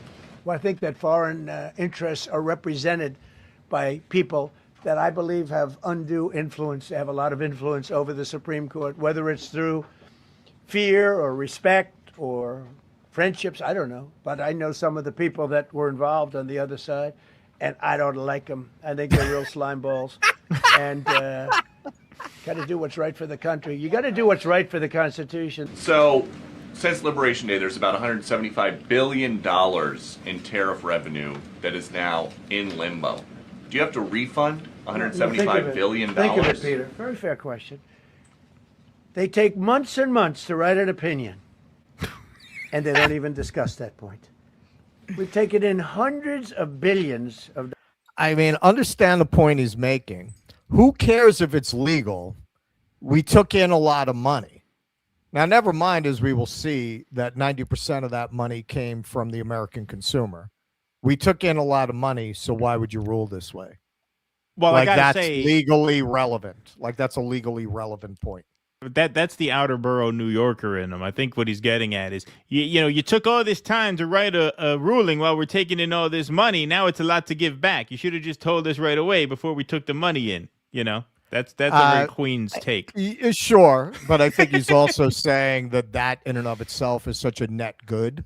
Well, yeah, why would you rule against Well, it? obviously, he called them disloyal to it. He said that they're a disgrace to their families. Well, for voting against him it. saying you got to do what's right for the Constitution. I mean, that's a con man invoking a word that he understands has a lot of power with certain people. What are the odds you think that Donald Trump has ever read the Constitution? Oh yeah, no, I would say about zero.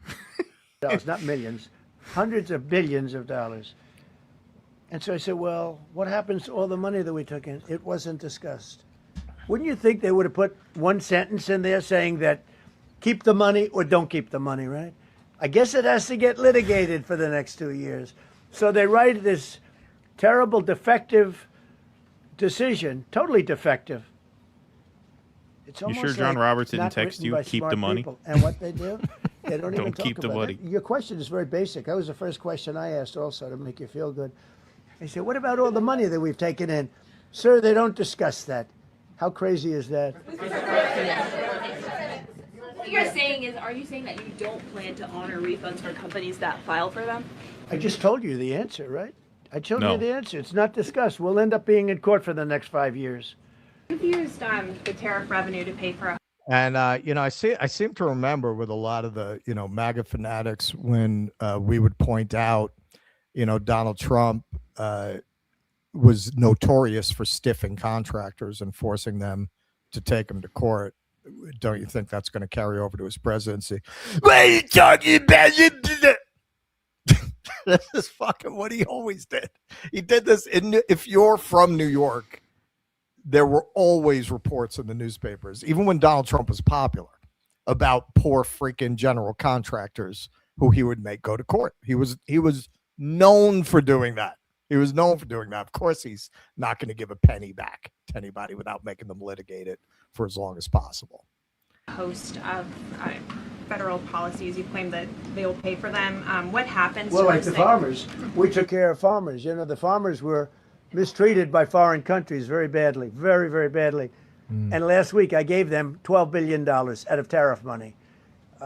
We intend to, out of tariff money, because just so you understand, we have tariffs. Understand. We just have them in I picked the pocket of the American consumer and then gave the money to the farmers who are being devastated by my tariffs. So, it's all good. It's all good. a different way. And now they've been confirmed by the Supreme Court of the United States. So there's no longer that question out there about tariffs. Yeah, so you do have a certain amount of fear of retaliation from the Trump administration, but not enough to stop these companies from wanting to get their money. They can smell the blood in the water. They know he's weak right now. Refunds from Trump struck down tariffs remain up in the air. So here's Scott Bessent. He actually went on CNN this morning to talk about the refunds. And the roughly $134 billion in revenue taken by these emergency tariffs? Well, Dana, that's not the big question. Let's just level set here. What the Supreme Court did was a very narrow reading of the president's authority under the IEEPA tariffs. We have other tariff authorities which have been functioning, Section 232 tariffs, Section 301 tariffs, and Dana, when you say it's a big question, that's bad framing because the Supreme Court didn't even address that. The Supreme Court remanded it down to a lower court, and we will follow what they say, but that could be weeks or months when we hear them. So the Supreme Court did not address refunds. Sure, they didn't address refunds. That is clearly going to be up to you, which is why No, Dana, it is not up to me. It is up to you. It is not up to the administration. It is up to the lower court. Let's just be clear on that. Okay. Well, the Justice Department told a federal appeals court in this very case last year, if tariffs imposed on plaintiffs during these appeals are ultimately held unlawful, then the government will issue refunds to plaintiffs. Again, I'm not going to get out ahead of the court. We will follow the court's direction, but as I said, that could be weeks or months away. That decision was not rendered on Friday. You could say it would be like if you had a bunch of people on the way to SCOTUS in a plane already in the air, and the court made a ruling. Well, the plane's already left. So you want to get them back. Good luck. These refunds are kind of like Venezuelans in SCOTUS. Yeah. That's how we see it. In its lengthy opinion Friday, the court did not offer clear next steps on refunds, something Justice Brett Kavanaugh did note in his dissenting opinion. Quote, the court says nothing today about whether, and if so, how the government should go about returning the billions of dollars that is collected from importers, Kavanaugh wrote. But that process is likely to be a mess, as was acknowledged at oral argument. Okay, and you want an argument that this guy should never have been on the court. It's right there. As with Trump's argument, that's not a legal point. The fact that it's going to be difficult to return the money that was illegally collected is neither here nor there. It shouldn't even be in your opinion. What the hell does that have to do with whether it was constitutional or not? Hundreds of companies, including major retailer Costco, have already filed lawsuits to get refunds on money they paid toward Trump's tariffs. According to the December data from U.S. Customs and Border Protection, about $130 billion has been collected from Trump's tariffs implemented under the International Economic Emergency Powers Act. One estimate from the University of Pennsylvania found that total could now be more than $175 billion, according to Reuters. Economists noted that the process for companies to get refunds on duties paid is unclear, but U.S. businesses that might be eligible for a refund aren't the only ones that have taken on the economic brunt of Trump's tariffs. Consumers have had to cough up more cash to keep up with businesses' rising costs. An analysis from the Federal Reserve Bank of New York published last week found that almost 90% of the economic burden of tariffs fell on consumers and businesses. Wow. It's almost like what everybody with any credibility who is not completely dependent on Donald Trump for their career, what they said turned out to be true. Everybody said this is exactly what was going to happen. These costs would just get passed on to consumers and businesses. So it's a tax. You've been enormously taxed without calling it a tax. That's it. What if they came out and said we're going to impose enormous new taxes on all the businesses and people in the country? You could never pass that, right? But you call it a tariff. All right. So this money they're taking in, it's a tax. They're making tax money. They're taxing you. So Elizabeth Warren issued a statement on this. No Supreme Court decision can undo the massive damage that the Trump tariffs have done to small businesses, to American supply chains, and especially to American families forced to pay higher prices on everything from groceries to housing. The court has struck down these destructive tariffs, but there is no legal mechanism for consumers and many small businesses to recoup the money they have already paid. Instead, giant corporations with their armies of lawyers and lobbyists can sue for tariff refunds, then just pocket the money for themselves. Now, this is something that she agrees on with Besant, but Besant is trying to make himself out as some kind of man of the people and argue that you shouldn't support these businesses suing to get their money back because, well, the working man is not going to see that. Yeah. Scott Besant, George Soros's protege who helped crash the British pound, is deeply concerned that the American people aren't likely to see this money. That's what keeps them up nights. It's one more example of how the game is rigged. Any refunds from the federal government should end up in the pockets of the millions of Americans and small businesses that were illegally cheated out of their hard-earned money by Donald Trump. I'll tell you, actually here, because I'm planning on sending a package back to America from Vietnam, there's all kinds of confusion about what you can send and what the value of what you can send will be. Because if I were to send an amount of stuff above a certain value, it would be subject to tariffs. If I send, I think, above $800 worth of stuff, which I'm not, but if I were, there'd be tariffs. Like they had to change all their procedures in the post offices, even for tourists shipping things home. Pritzker has asked for a refund to his constituents. President Trump, your tariff taxes wreaked havoc on farmers, enraged our allies, and sent grocery prices through the roof. This morning, your hand-picked Supreme Court justices notified you that they're also unconstitutional. On behalf of the people of Illinois, I demand a refund of $1,700 for every family in Illinois. There are 5,105,448 households in my state, bringing the total damages you owe to $8,679,261,600. I think he'll be waiting a long time to get that check. In his dissent, Kavanaugh added that refunds would have significant consequences for the U.S. Treasury, which again is a nonsense argument. It's a nonsensical argument. You shouldn't be on the court if that's the kind of argument you put out there. But Thomas has made a pretty good run of it, and he has issued decisions that make that one look cogent. However, at the beginning of January, Treasury Secretary Scott Bessent told Reuters that if the Supreme Court ruled against Trump's tariffs, refunding the money won't be a problem. It won't be a problem. Bessent did note that it would be a corporate boondoggle and questioned whether companies like Costco would return the money back to their customers. Well, are you going to return the money back to customers? Yeah. Why don't you return the money back to the customers then if you care so much about people? He added that the refunds could take weeks, months, or over a year. Yeah, we shouldn't pursue that because you're probably not going to get it. You should just let us keep it. Let us keep it. Let us keep it. We need it. We're about to invade Iran. What do you need it for? What do you need? A new kitchen? The money for sex trafficking isn't cheap, people. You need a new microwave? Is that what you need it for? What do you need? That's a more new important. transmission? You have to drive to work. In my day, we rode a bicycle to work or we walked.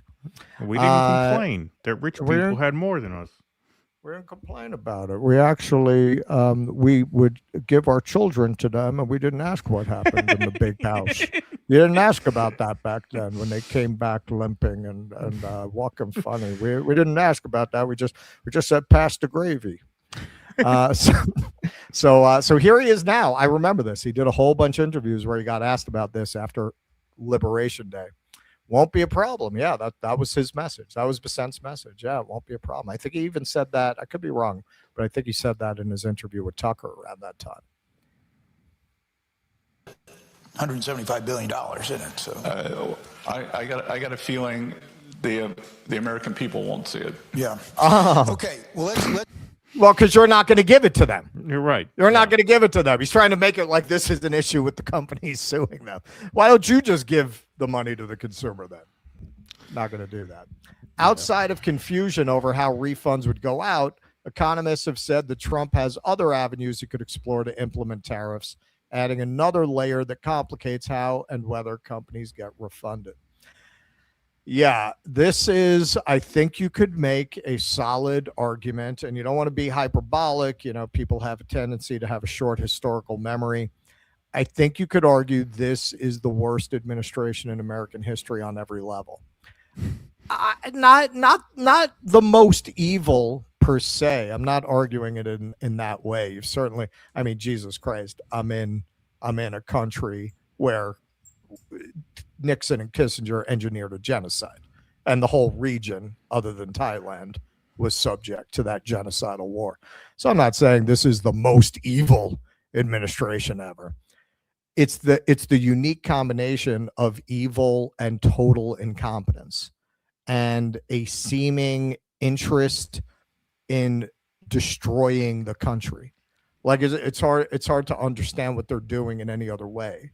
All right, like you couldn't imagine that a so-called foreign adversary could do more to completely destroy the country and to undermine the ability of Americans to live and function and make a living and get health care than this administration is doing. Anybody, you did not have to be a legal expert to understand that presidents cannot just come in and impose blanket permanent tariffs on countries at will, because if they could, somebody would have done it by now. That's what's unique about this administration. They don't give a shit about that. That's the incompetence. They'll just go ahead and do it anyway. The court, as the article said, as Warren said, hand-picked court ruled against him pretty overwhelmingly, 6-3. Pretty overwhelmingly rules against him, and now they're going to drag it out in litigation, not give you refunds. It's just a nightmare. The refunds, if I had to make a prediction, that's going to fall to the next administration to deal with. Like, eventually something's going to have to be done about this money, but it's not going to be done under this president. They're just going to litigate it through his entire rest of his term in office.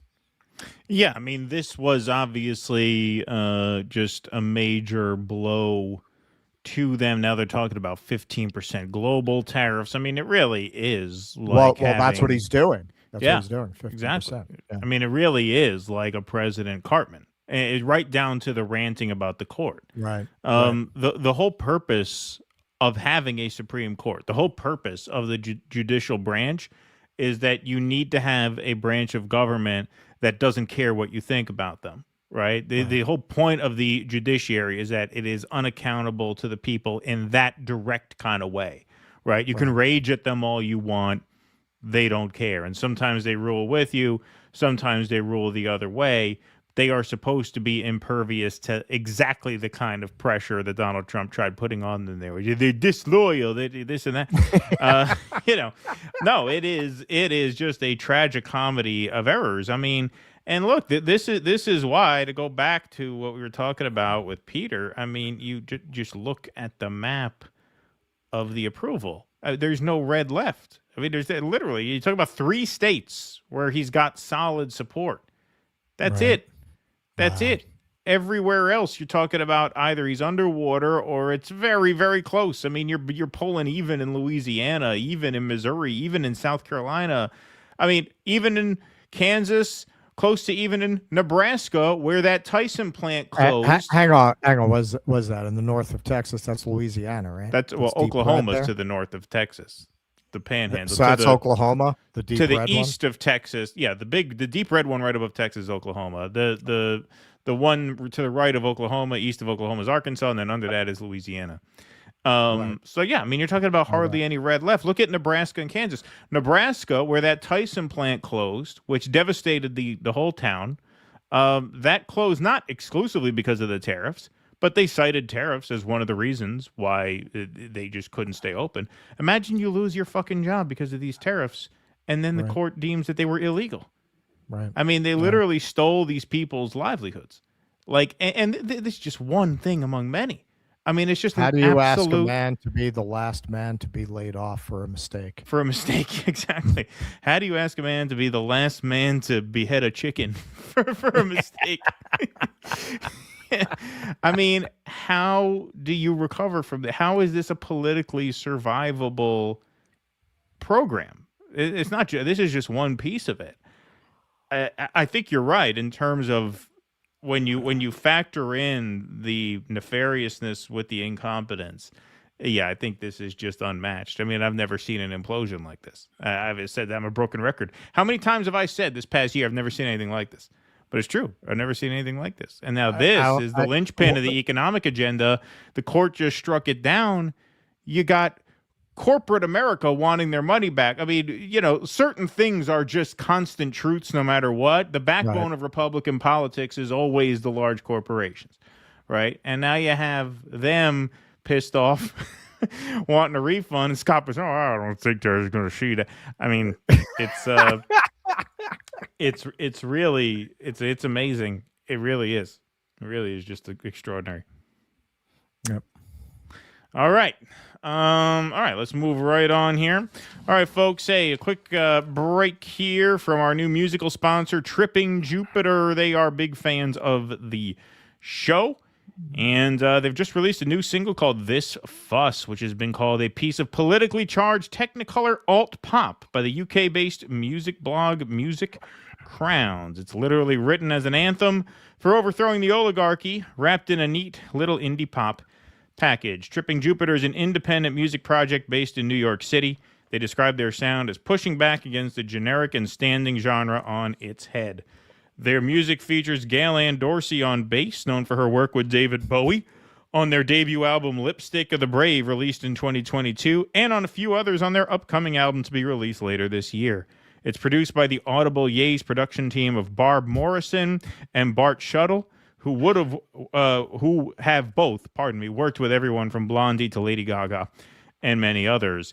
This Fuss is streaming on Spotify, Apple Music, YouTube Music, and all streaming platforms. And there's a really neat lyric video that was just put up on YouTube. So go to Linktree /Tripping Jupiter. Make sure you put that period between the R and the E on Linktree. Those who've been to Linktree know that. So it's Linktree /Tripping Jupiter. Or you could just find them on anywhere you stream your music. Tripping Jupiter on Spotify, Apple, and YouTube.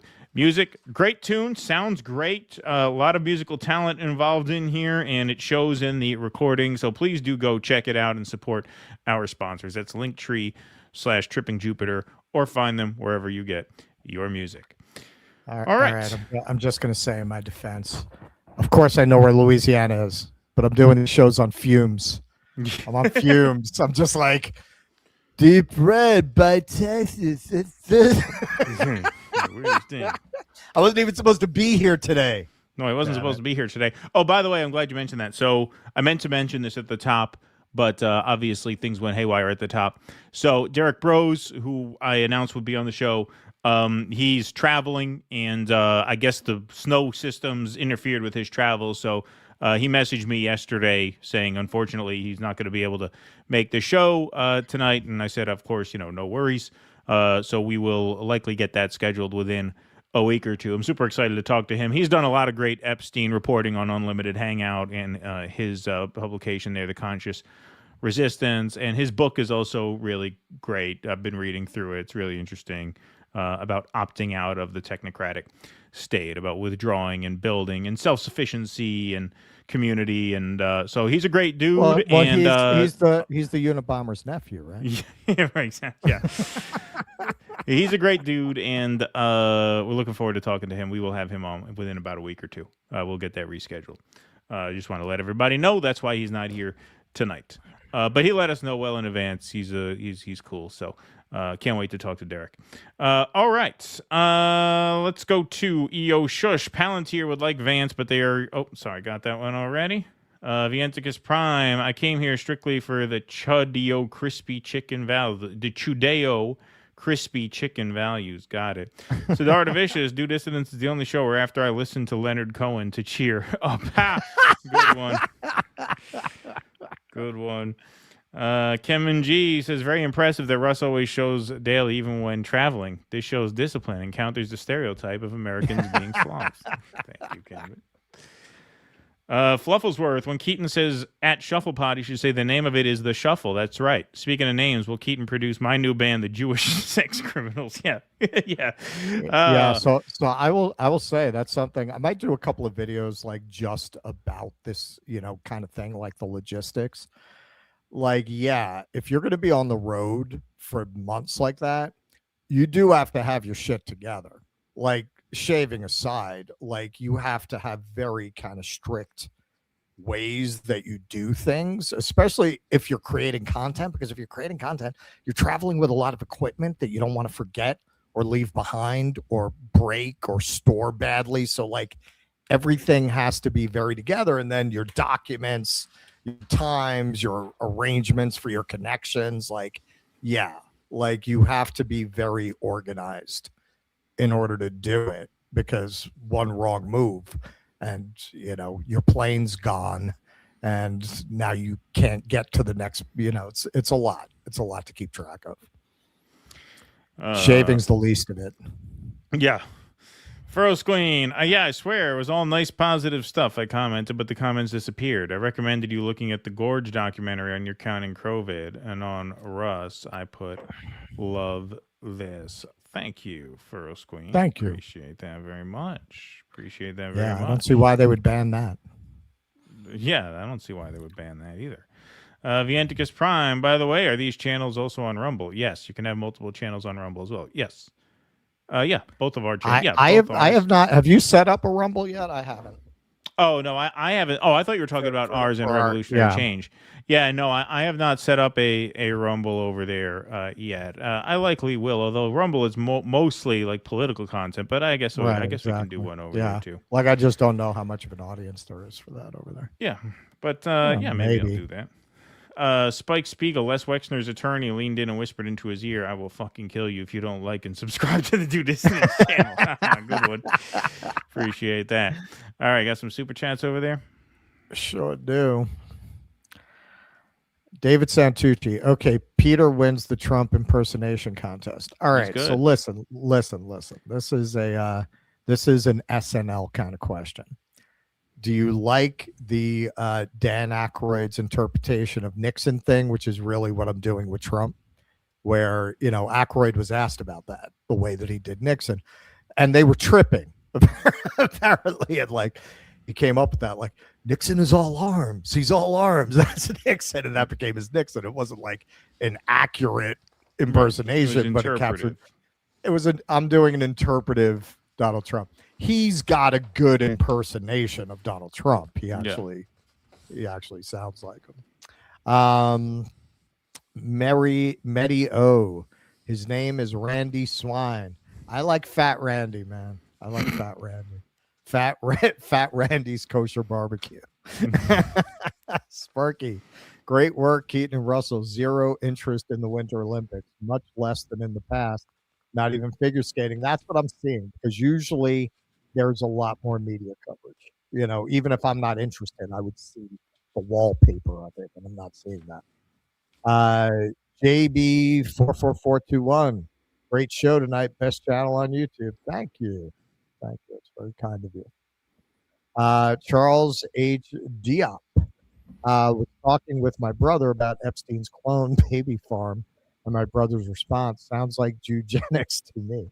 Sounds like the boys in Brazil. They're making a clone army of Jeffrey Epsteins down there in Brazil. Cadmus.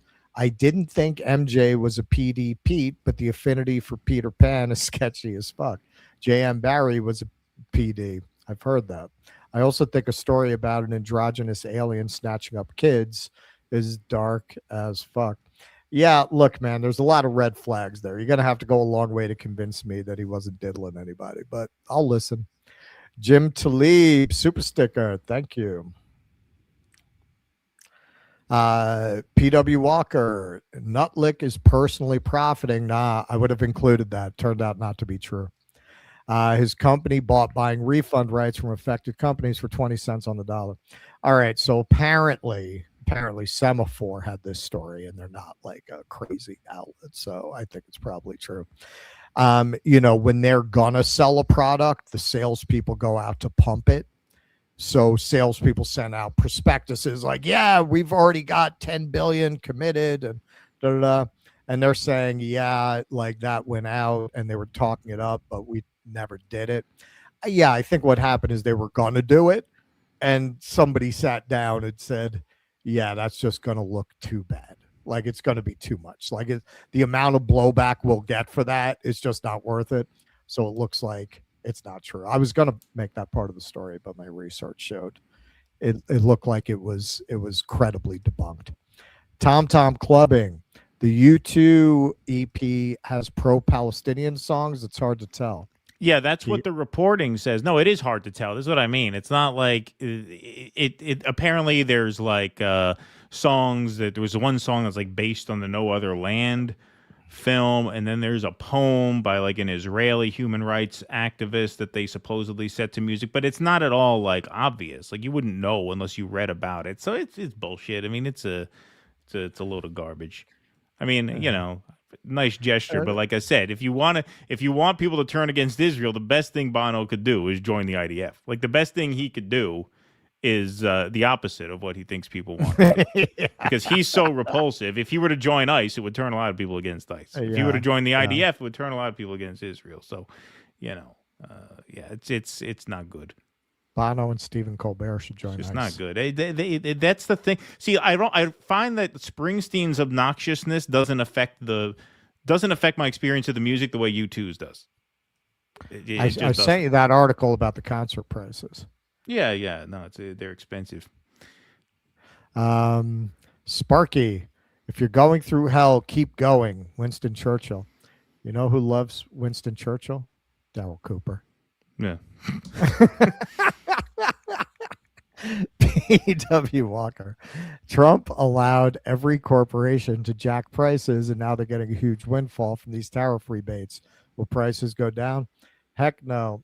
Yeah, man. It's look, it's very nice to be in countries. I'm not saying these countries don't have their problems. I'm sure they have problems that being, you know, somebody passing through doesn't see. You'd have to be here longer and have a you know, more real experience than that. But overall, I can tell you the point of view of the country doesn't feel like the government's job is to make war on the people who live here. It doesn't feel like that's the dynamic between the government and the governed. Right. And it feels like that in America. Like the government is at war with the people because they represent a class that's at war with you. That's whose interests they represent. So naturally, everything they do is against you and for the people they actually work for. It's very interesting to be in places where that's not the dynamic, whatever other problems they might have. And honestly, when you talk about problems they might have, a lot of times in the West, they'll talk about poverty. I mean, if you're in fucking America, You really can't say nothing about that. Was it a quarter of children live in poverty in America? Like, Yeah. What are you talking about? You got every problem you say these countries have, plus you don't have health care. All right. I'll do one more. Sparky, President Trump sounds like Humphrey Bogart playing Captain Queeg in the Kane Mutiny, talking about each of his mutinous officers. A disloyal and unreliable officer. Yeah. All right. Tossing All you. right. Ready? All right. Ready? We Jesus, will. man. We got a big one down there. Oh, we got a big one. Oh, yeah. Wow. We got a big one down there. Thank Somebody you. likes us. Thank you. All right, All we'll right. get- Here, read we'll the get three of to- those. So we'll we'll get- get to those. Yeah. Yeah, read the three. All right. So we'll get to that one. All right. I want to keep them waiting. Anyone for see $200. Cray? Anyone see the video of G. Max in public in Quebec? She responds to her name, gave me literal nightmares. Canada government always complicit. Yeah, was that supposedly her? That's what people are saying? I know what you're talking about, yeah. I mean, I've seen the nose thing. Yeah. We haven't covered it because I haven't had time to dig too deeply into it. I mean, from what I saw, it's compelling, if that's totally real. Sparky, Judge Napolitano says Trump told him just before his first term he literally never read the Constitution and didn't intend to read it because he had lawyers who could read it. Yeah, of course he hasn't read the Constitution. That guy. It's a punchline. It's like after Rome was already an empire, they kept talking about the Roman Republic. Right. Right? Because they knew that image had a lot of force with the population. Look at that. Nance Wow. the Rock. France national anthem at the closure of Olympic. Rise up, citizens. They up to something. There you go. Thank you, Nance. Appreciate that. That's very kind of you. Thank you. There we That's go. very kind. MVP of the stream, Nance the Rock. Nance Thank you, the Rock. Who is that? Who is that? I don't even know who Nance We the even- Rock. I don't even recognize that. Thank Did you. you come from the Revolutionary Change podcast? Is that what, did you come over from their stream? If so, please make sure you hit that subscribe button. Yes, Thank you, Nance. Appreciate that. All right. Very well. All right. Let's move right on along. Okay, folks. So Tucker Carlson made a very pleasant trip to the great state of Israel. And we're going to talk about his interview with Mike Huckabee, which was just astounding. But first, I want to play for you the story of his experience there, because of course the news reports were that he was detained, and then Huckabee called him a liar, that he wasn't actually detained, and that he was full of it. And so let's take a look. I think this is worth getting into here. Even before he gets to Israel, the experience of arranging the interview is kind of amazing. So here he is telling the story. We do it, maybe a Christian holy site. We said we've got to get in and out really quick, got to be back to do a bunch of other interviews, but we've got this time frame. They said, well, why don't you do it at the U.S. Embassy? Or maybe we said that. Great, U.S. Embassy. So the U.S. Embassy is about an hour, 55 minutes from the big airport in Israel, Ben Gurion. So we said, okay, what about security? Now, at this time, the Israeli government, the prime minister included, were attacking me in this show. Netanyahu suggested I was a Nazi, for example. And so we thought, how about security? Obviously. Not because the Israeli government necessarily would do something bad, because there are a lot of people in Israel who think, because they've been told, that I'm an anti-Semite or a Nazi or want to kill Jews. It's kind of crazy overstatement. All untrue, obviously. But it would be good to have security. And I should say, having done interviews on 6 out of 7 continents over 35 years, I'm not very security conscious at all. Never really feel uncomfortable with this. Seemed like a prudent thing to do. So we were told by the embassy spokesman, no, we're not going to provide security. No. And so we said, okay, I guess we'll get private security. But could we get someone from the embassy to ride in the car with us from the airport to the interview? And what do you think they said? And we were told, no. Could we get what they call a control officer, just an American, with us, in an official capacity as a embassy employee with us? No, quote, for legal reasons, we can't do that. So I thought, well, that's very strange. That's and then always they said, a really but good instead, we're turning you over to the Ministry for Foreign Affairs, MFA, and they're going to arrange everything in Israel. Well, this was within 24 hours of the Deputy Foreign Minister, Sharon Haskell, releasing a video calling me an anti-Semite and an enemy of Israel. This was the person who the embassy was telling us was going to handle all of our travel. So it was at this point that I just called. I called the spokesman. It was at this point that I started to consider the possibility that all the stereotypes are true. Because every question I asked, it was no. Legal reasons, no. And that was when I realized that's a great way to get out of going down on my wife. I would like to, but for legal reasons. Legal reasons. I can't. I can't. Who can argue with that? It's the great get out of jail free card. I can't for legal reasons. For legal reasons. For the U.S. Embassy in Israel, and I said, okay, I'm an American citizen responding to an invitation from the American ambassador to Israel. And by the way, I'm the son of a U.S. ambassador, so I have some sense, not an expert, obviously, but I have some sense of how this works. And I think that the U.S. ambassador has discretion to send somebody from his office to the airport to accompany someone in. I think that's right. And if it's not right, tell me what law you're talking about, what legal reason you're talking about that would prevent that. And now you're sending me over to a government official who's been calling me a Nazi? That's the person in charge of getting us to the embassy? Like, what is going on here? And the embassy spokesman, who's totally nice, said, well, this was the decision of someone called David Brownstein. He's the DCM, the number 2 guy in the embassy. And I said, well... The story just gets worse and worse and worse. Put him on a text exchange. Like, what is going on here? And so Brownstein got on and didn't answer the question, but basically said, well, okay, let's just do the interview at the airport in the diplomatic reception area at the airport. Okay, I said, we're going to be flying in from Europe, and we had to be in and out really quickly. So at great expense, we chartered a plane, which I never do because I'm cheap. But we did. And so then I said to them, okay, I want to send you the flight. We have a saying in the Carlson family, only pedos fly private. So we don't use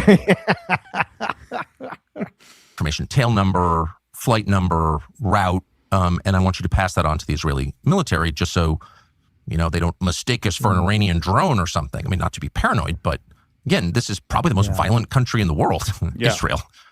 Is there a country in the world where don't forget, you are the anti-Semite of the year for 2025. Yes. You are the defending champion, anti-Semite of the year. Percentage of the population has held a gun or shot Tel Aviv. Yeah, exactly. Something like that. Someone. I mean, I don't know the answer, but this is a country famously waging a 7-front war with all of its neighbors. You know, so this is also the country that bombed the USS Liberty, knowing, we know this from NSA intercepts, that it was an American ship. So don't, just send the military our flight information and, we can all just sort of know it's on the record and we can all calm down a little bit. No, they said. The U.S. Embassy said, no. God. This is, your flight is not a matter of concern to the Israeli military. I said, okay, now you're making me uncomfortable. Isn't the airspace of Israel the purview of the Israeli military? Aren't they in charge of maintaining the integrity of their airspace? When you fly over the country of Israel or any country, its military keeps track of you because that's their job. So why wouldn't you send our flight information to the Israeli military? You're making me nervous. Okay, so that's before they do the interview. Then we're going to pick it up after they do the interview. But just to pause there. So you got arguably the most famous journalist in America going to interview the ambassador to Israel. You say, all right, can we have a security detail? No. All right, well, can you have someone ride with us to the embassy? It's about 2 hours. No. All right, well, can you alert the military that we're coming because we're coming in a private plane? We don't want we don't want there to be any mix-up. No. That is the Israeli experience right there. Just no. Can't do it. So you could sense how much they really welcomed him there, how thrilled they were that he was coming. All right, so they decide to do the interview at the airport. Figure, all right, if we can't get security to go with us, we're just not leaving the airport. We're just going to do it there. All right, so then after the interview, this is where he talks about the detention. But anyway, so we do this interview. It was cordial. And at the end, we're set to fly out. We have a time. We have to get out. And the plane is sitting right outside. And we're ready to go. And for some reason, the Israelis still have our passports. There are 5 of us there. And 4 of us are flying out on this plane. One's flying out commercial with our gear. So my business partner and I, we're standing there. We've never left the airport, never went anywhere. But our 2 producers have spent the night before in Tel Aviv. And they're called into rooms and given the third degree. Now, keep in mind, they're about to get on a plane and leave. In fact, we're late. We have to get out of there. We have a slot to get out. And security, whoever this is, won't let them go. So I don't really know what's going on at this point. I'm like, where are our guys? We got to get out of here. So one of them comes out and he says, that was the weirdest experience in my life. They asked me questions about the interview. Who did you speak to? Keep in mind, this was like 8 feet from where we did the interview. Well, the U.S. ambassador, Mike Huckabee, what did you talk about? Why did you ask those questions? Was it a hostile interview? And of course, everything in the diplomatic terminal is taped. Everything in Israel is taped. It's a police state. It's a surveillance state, obviously. You go to Israel, they put software on your phone. Everybody knows this. Okay, they're constantly spying on you more than probably any other country. Only And democracy so they know in the Middle answers East. to these questions. But they're asking my producer, like, where do you work?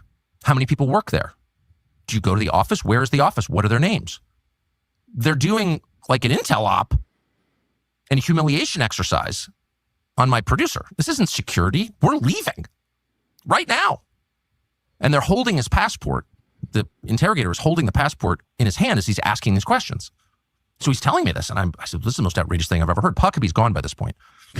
He takes You're an off. American citizen who's just had a conversation with the U.S. ambassador, and some thug is demanding details of that conversation? I hope you didn't answer. And he's like, no, I didn't. I don't know what to say. Meanwhile, our last guy, the youngest man who was traveling with us, our last producer, is still in a room being questioned. So I pull over one of the guys and said, we got to get out of here. So I don't know what this is about. It's outrageous. And, there's nothing I can do about this point, but we got to go. And this woman comes up to me and says, look, let's just go. We're going to bring you to the plane and he'll come later. I said, no, it's my producer. He's being interrogated, asked totally over the top, fully inappropriate questions that have nothing to do with security at all. Pull up your website, show us your text exchanges with other people on your staff. What are your politics like? And again, what did you say to the U.S. ambassador and what did he say back to you? Those are not relevant questions if you're trying to keep your country secure. Those are intel questions. And they're over the top. And I said, I want this guy out now. Let's go. We got to go. And they said, no, just leave him here. We'll bring him to the plane later. Twice they told me that. Just leave your guy behind. No, I don't think so. Well, an Israeli's word is their bond. Everybody knows that. Do you imagine we bring Jake to Israel? We do an interview, and they're like, "You get on the plane. He's gonna stay behind. He'll catch up." We told Jake, "All right, it'll be fine." Listen, It'll be Jake. fine. The lady here says we got to get on the plane, and they're just gonna hold you for a little while longer, but you'll catch up. You'll be here later. I mean, it's not even intel. And listen, if they bring in the German Shepherd, just loosen up your sphincter. It'll go easier. Yeah, right. Yeah, exactly. Could you imagine that? I mean, that's not. I mean, I'm sorry. That's not even intelligence. That's intimidation. They just want to make your life hell. Like he said, the guy was standing right there. He saw the interview take place. You're on camera. What does he need to know your producer's politics? What do they need to know any of this for? They're clearly just hassling you because they never wanted you there in the first place. That's why they made this as impossible as they could, probably with the hopes that you'd call it off. They probably were trying to get you to call it off because they knew this would be embarrassing to Huckabee. So they're like, all right, let's just say no to this guy in the hopes that he'll think it's not worth coming and he'll call it off because clearly they're trying to make their lives a hell. So I was enraged by this. Get on the plane. We get a text from a reporter who somehow knew that this had happened. I have no idea how. I had no interest in publicizing it, actually. There was, a long trail that showed that the U.S. Embassy had been coordinating against us in a public relations battle before we even got there. They were leaking that we demanded to do it at the airport because we were afraid to go into Israel. We're cowards.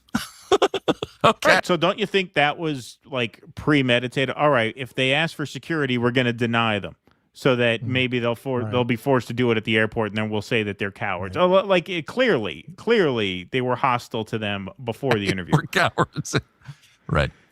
And so I just said to the reporter by text, they pulled my guys into a room, interrogating them. This is outrageous, et cetera, et cetera, et cetera. The interesting thing is, I never heard from Huckabee or anybody to this moment from the U.S. Embassy about what security did to my producers. They didn't ask us, and instead Huckabee went out and called me a liar.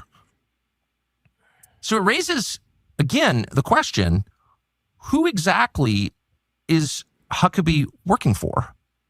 We're American citizens in a foreign country. He's our ambassador. He represents our country. We pay his salary, but he's taking the side of the foreign government without even calling to say, hey, what happened to you at the airport? Did you get hassled? Did your guys get hassled? No. He just immediately repeats their lies without even consulting us. Not only that, it gets worse. Okay, so one of the videos that was surfaced to try and disprove the details of that insane story, and this is from Ed Krasenstein. This is from a lib. Just you know, there's bipartisan support for bipartisan Zionism here. Footage of Tucker Carlson in the Ben Gurion airport in Israel has been released. He wasn't detained and merely went through routine processing. Here you see him smiling and hugging airport staff in a VIP lounge, contradicting his account. So here it is.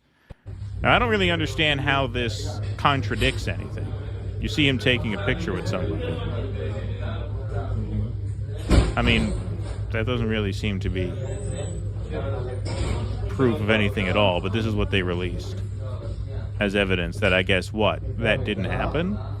Did that not happen? Or what they're saying is that that's routine because that shows nothing. Yeah, that proves nothing. So that doesn't disprove anything that he just said. But that was everywhere. That video was viral. So Ambassador Mike Huckabee says, thanks, Eitan Fishberger, for posting a not a correction, but an update to a Daily Mail article saying essentially what Huckabee says here. Everyone who comes in and out of Israel, every country for that matter, has passports checked and routinely asked security questions. Even me going in and out with diplomatic passport and diplomatic visas. All right, so luckily we have a man who is abroad, and he is currently in the communist hellhole of Vietnam. On your way into Vietnam, did they pull you aside and hold your passport and grill you on where you work and what your politics are and why are you there? Who are you here to talk to? Are you meeting anybody? What was the process like getting into Vietnam? Because Huckabee says everyone coming in and out of every country goes through essentially what Tucker and his news crew went through. Is there truth to that? Look, we always want to be honest here. I will say that going through customs in Thailand, I felt like they might have seen some of my coverage on the trans issue because I felt like they purposely directed me to the ladyboy customs officer to see what I would do. But other than that, no. I mean, really, it's been much easier. The customs in all of these countries, Laos, Vietnam, Thailand, so far, but Cambodia's next. Then going through customs in New York. I mean, I can't speak to all of America. When I'm coming back from a foreign country, I don't think I've ever landed any place other than New York. It's a fucking nightmare, man. It's like an hour and a half, 2 hours to go through. I don't think I've spent more than like 20 minutes going through customs in any other country.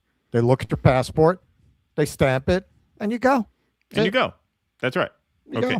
No. So according to Mike Huckabee, this is totally, now who knows, maybe this is commonplace in Israel. I've never been to Israel. I never will go to Israel. And so at the very least, what you're admitting is that this is an oppressive, surveillance, paranoid, lunatic state, which just harasses everyone coming in and out. Like, dude, I'm a political commentator. Yeah. I'm in a communist country, and it wasn't any kind of a thing. It wasn't any kind of thing. Like, look, maybe I'm wrong. I don't think I am. I don't think anybody did any research on me. I don't get that sense. I feel like I'm an anonymous tourist like any other. Like, if these states are so securitized, someone like me would come up on their radar. You know what I mean? Like, I'm not saying I'm like the biggest personality, but if you're talking about a real securitized state like that, they would know who you are if you have a podcast, right? Right. Nothing. All right. Well, Tucker says, Israel spies on you more than any other country. And apparently he's right if that's the norm. But here's Mike Huckabee. So Mike Huckabee still has not reached out to Tucker Carlson, apparently, to check up on him, even though he was an American visiting the country to which Mike Huckabee is the American ambassador. So kind of the whole point as the ambassador to a foreign country is to kind of look out for Americans in that country. But Mike Huckabee did no such thing. Instead, he comes on Batya Ungar Sargon's show to agitate for war with Iran. And you just got to laugh at the lead-in to this transition here, where she says some extremists in the Republican Party don't want war with Iran, one of them being Tucker Carlson, who you recently spoke to. Is behind his the way that he's been conducting his foreign policy. You have now, not everybody is behind his the way that he's been conducting his foreign policy. You have a very extreme new isolationist wing on the far right of the GOP, including Tucker. If you don't want to start a new Vietnam war in the nuclear age with Iran, who poses no threat to us whatsoever, you're extreme. There are some extreme isolationists who don't want war with Iran. One of them is Tucker Carlson. Wow. Isolationist wing on the far right of the GOP, including Tucker Carlson, who was in Israel this week to interview you. Apparently something very terrible happened to him at the airport. Tucker Carlson claimed there was even an article about it. He claimed that he was detained, he had his passport confiscated, he was interrogated, but that didn't turn out to be true, did it, Ambassador? No, it didn't. I'm not sure if Tucker would know the difference between a massage and a mugging, because what happened was his passport wasn't confiscated. If you go to a foreign country, they take your passport and they look at it. Now, he was in an executive, very high-end VIP lounge in which you can go and sit down and have an array of snacks and all kinds of choices of beverages and very nice furniture. And they will take your passport and they will go do the passport check for you. And then they ask questions, which they ask of everyone going in or out of Israel. They ask everyone, what are your politics? Who do you work for? How many people are at your office? You're telling me that everybody goes through that. Great ambassador work for Israel. Man, you're really making me want to go. You're really selling it very well. Hey, this kind of thing happens to everybody when it comes to Israel. Passport and a diplomatic visa, and they asked me those questions as well. It's hardly an interrogation. There were no hot lights.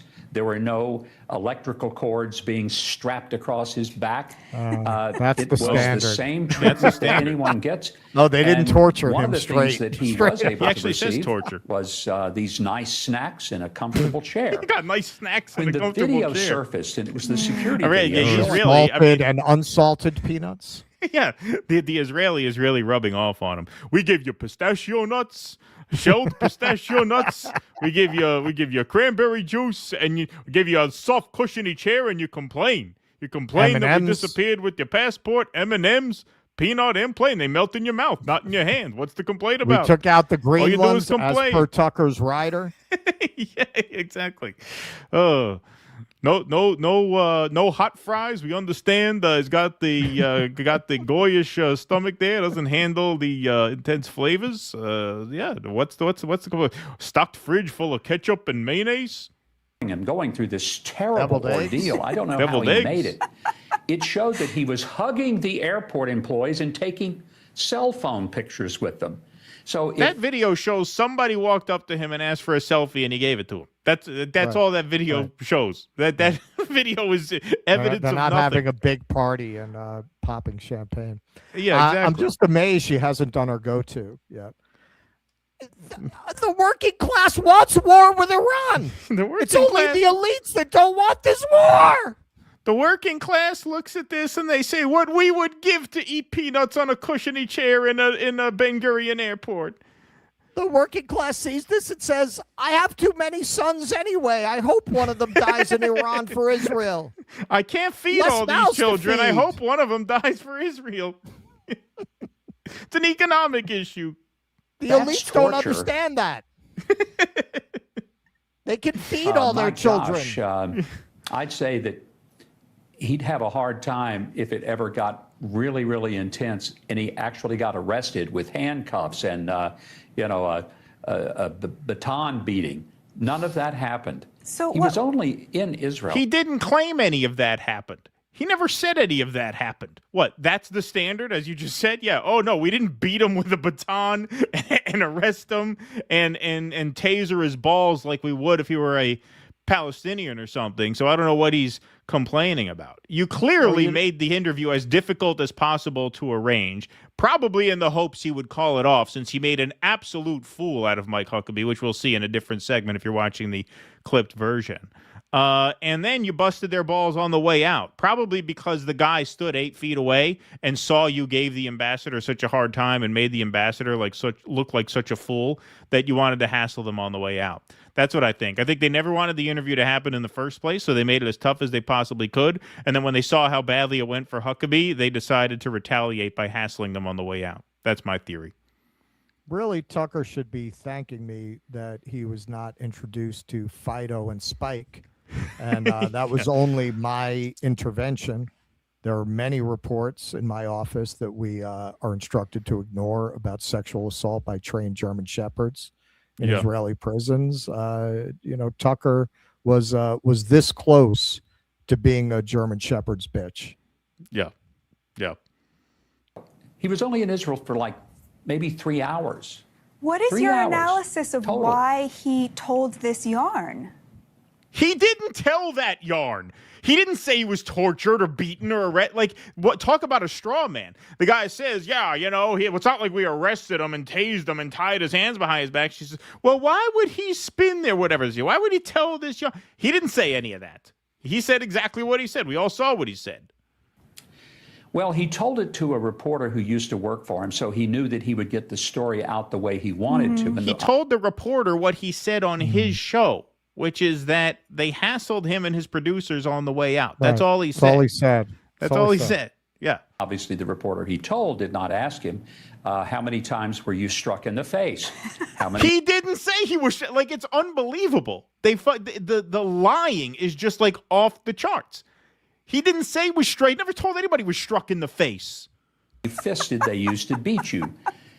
Oh, it's a big joke. We looked at this very and funny. we heard what he was saying. We said, it's hilarious that they would deny a journalist a security detail, then deny him an escort, then tell him they were going to have to deny his request to alert the Israeli military that a private aircraft is flying in their space.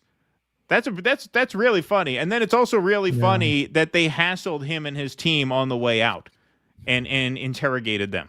That's a real big joke because, hey, we didn't strike him in the face. I mean, that's just amazing. That's just amazing. And when you see how the interview went for Huckabee, I think it'll make a lot more sense to you just why they were that hostile to Tucker coming there in the first place.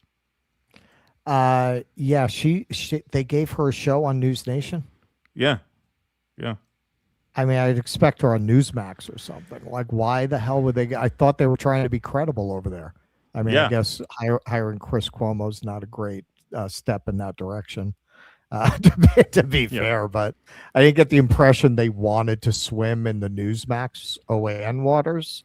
And that's where you're going when you put that fucking deranged psychopath on your network. I mean, Batya Unger Sargon is as low as it gets in terms of propaganda. She's one of the absolute most repulsive of the Zionist advocates out there, and that's saying something. I saw a story. It's too minor with other things breaking to cover it.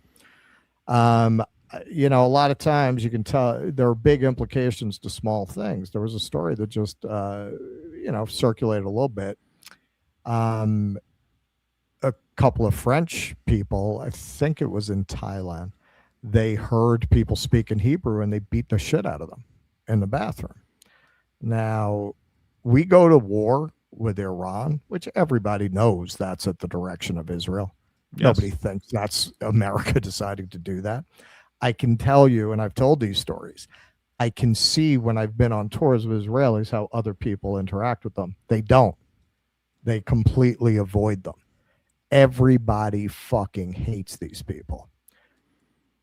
What do you think that's going to turn into if there's fucking World War III and everyone understands it's because of Israel and the Israelis? This is why we have said from October 7th, this is going to cause the anti-Semitic backlash that they claim they were created to protect people from, because it's in their interest. They want everybody to have to flee back to Israel. But if you're a person advocating for this, I don't think, in fact, I know they don't understand what they're courting. They really don't.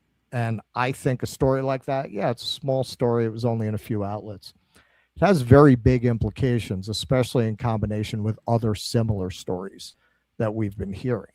There's gonna be a tipping point where all of this that's barely suppressed now comes spilling out, and it is going to be very, very ugly. And you could largely thank people like Batya when that day comes for what a lot of people are going to experience. It's not going to be good, believe me. Well, we've said all along, yeah. I mean that's a point that we've made all along, and it's a point people like Max have made all along that anti-Semitism helps the Zionist cause because it scares Jewish people into thinking that they need Israel. But you're talking about a global war here where there's not going to be any safe place, and that just makes it all the more terrifying that you have this apocalyptic messianic fanatic like Mike Huckabee as the ambassador. I mean, this guy he's an end times lunatic. What a pig. I mean, he's a lunatic. I mean, he's deranged, as you'll see in this interview here when we show it in the next clip. I mean, he is just a religious fanatic with very little to no ability to mask that, because he's just not capable of having a rational back and forth conversation with Tucker, which is why I think they tried to get out of the interview, and we will see how that goes. I'm surprised they did it at all, honestly. Yeah. I mean, it looks pretty bad to have the ambassador duck an interview with Tucker Carlson, especially since he's the American ambassador. But we'll get into that in the next piece for sure. Jake, can you throw the scroll up on the screen, please? All right. I'm going to rearrange some things here because this is a hardwood chair. I did a better pillow here. All right. Very well. Goo81, by other countries taking advantage of the farmers, does that mean Argentina are right? Who, by the way, there are massive protests versus Malay, where violence was used by the government, but no USA rescue. Thank you, Goo81.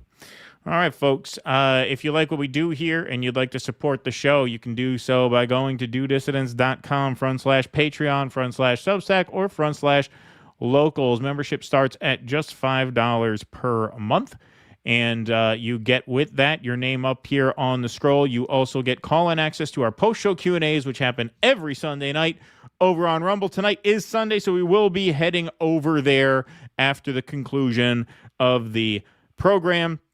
You also get ad-free live stream replays emailed to you in your inbox the day after they air here live on the public stream. We're also doing film nights, monthly film nights, which are going to be starting this Saturday at 8 p.m. Eastern, our first ever collaboration with Right Brain TV. We'll be picking a film and announcing the film. That is our newly revamped film club, so that'll be awesome. And we're also going to be live streaming the State of the Union to members on Tuesday night. So that'll be at 8:30 p.m. The State of the Union is at 9. We will be doing that as a member-exclusive stream this year because we are kind of revamping the member content because we're going to be streaming that to Rumble Premium. So Rumble Premium members will get access to all of our member exclusive content as well. If you're a member, nothing changes for you. So that's how that's going to work. So we've got plenty of stuff coming up for the members this week. Our members are the backbone of the show. So if you have $5 a month and you'd like all those perks, you just throw it our way and you get all those perks. So thank you all very much for your support. You are the backbone of the show. We say it every time because we mean it every time. All right, El Casador says Miriam Adelson decreed that she will peg with DGT's 15-incher. All those who do not like and subscribe to the New Dissidents channel. Thank you. Cool Blue, that map showing in part where Trump has approval includes states favorable to him with lower margins than what he received with carrying them in 2024. Well, of course. Yeah. Excuse me.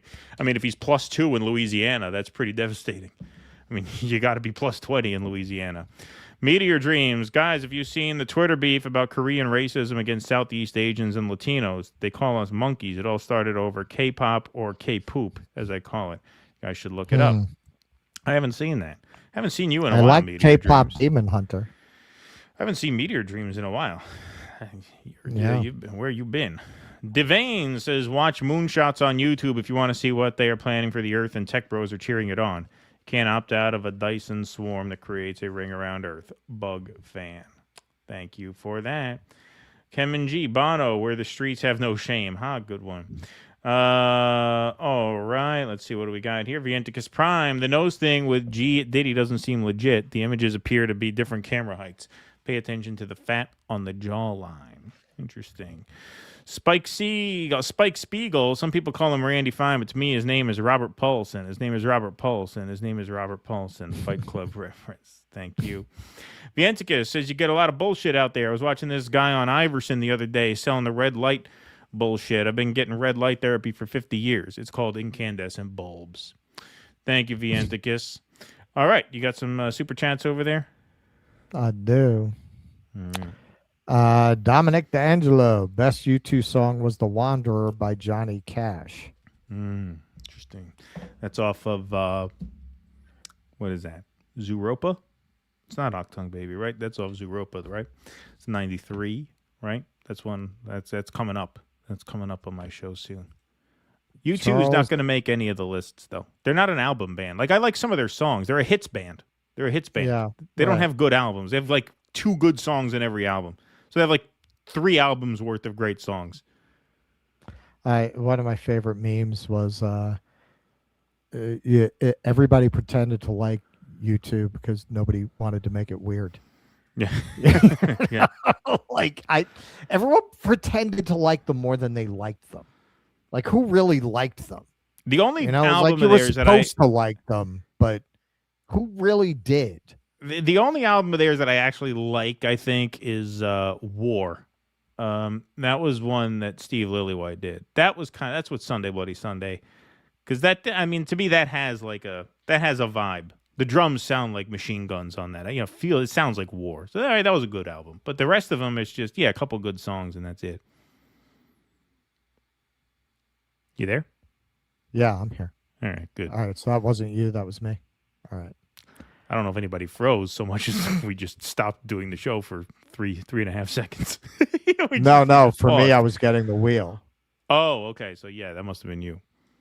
Yeah. Charles H. Diop. I told my disillusioned Republican friend, don't hope JD can save your party. He is Steele's butt boy. And they have video of him and them couches. Yeah. Yeah, no, Epstein had couches on that plane, I understand. Yeah. If those couches could talk. Brad Gilbert. Flying in a sectional from Australia, I think you don't want to know what he did at Bombs Discount Furniture. You don't want to know. Yeah. You don't want to know. You'll never sleep again. Brad Gilbert. How is he an anti-Semite if he's not anti-cheap? That's right. Yeah. Rock McDonald. Russ has the best Trump because he's just doing an evil scumbag supervillain. However, Keaton, I like yours as well because it captures Trump's essence. He doesn't do it too much. Yeah, I don't do it too much. Russ does a better Trump than me. I think Russ's Trump is significantly better. Tusker. Why does Batya keep dressing up as genocide Barbie? He's such a grifter. Yeah. Thank you, Tusker. Good to see you. Thanks, Tusker. JB. Batya is so unhinged, that bizarre laugh. She's so disgusting. She is so disgusting. Cringe does not begin to cover it. Tusker. Quote, we gave Tucker a VIP lounge. We gave Greta a sandwich. Next time they come here, we won't be so nice. What do they do to Greta the second time, right? Yeah. I mean, for her sake, I don't think she should go back there. Mr. Mayonnaise, super sticker. Thank you. Thank you. Hey, Tucker Carlson watching tonight. Thanks, Tucker, for this. Mr. Mayonnaise. Mr. Mayonnaise. Yeah. I have to say, I didn't think Jews could make a deviled egg, but that was a very good deviled egg. That was like we used to have at the family reunions that my aunt would have. Media Le Grand Soir. The new unit of measure of bullshit is a Huckabee. Yeah. Well, he's on that Ozempic now. Him and his fucking rat fuck daughter. They're both on that shit. They both look like the sallow weasels they are. Yeah. All right, let's move right on along here. All right, so now we're going to get into some of the interview between Tucker Carlson and Mike Huckabee. Ambassador Huckabee struggles to answer Tucker's simple question. Watch. You're dodging a very obvious question, which is where does the right to Israel come from? So this is what I talked about in the previous segment. He's such a fanatic, he's really not even good at hiding it. He's not good at explaining away his beliefs because he's so dogmatic and just so convinced that, yeah, I mean, we talk about Huckabee as a true believer, you'll see here, because he is completely in shambles immediately. In the world, there are about 16 million Jews total, and 8 million of them live here. The rest live mostly in New York or South Florida and a few other places. Okay. So this is a small population of people. They have connection to this land, historically, biblically. Do they? Yes, they do. If Bibi's family, we know they lived in Eastern Europe. There's no evidence they ever lived here. He's not religious. But in what sense? How do we know that? Do you have his family tree? No, we don't. Do you? He doesn't. So no one does. That's the point. So how do we know that he has any connection to this land at all? And if there has been a practice of Judaism and a connection to the language, the Bible, the land. His ancestors didn't. He doesn't practice Judaism in any rigorous way. His ancestors didn't live here. They didn't speak the language, and there's no evidence they ever lived here. So on what basis does he have a right to be here? Very much speaks the language. He has fought for the land.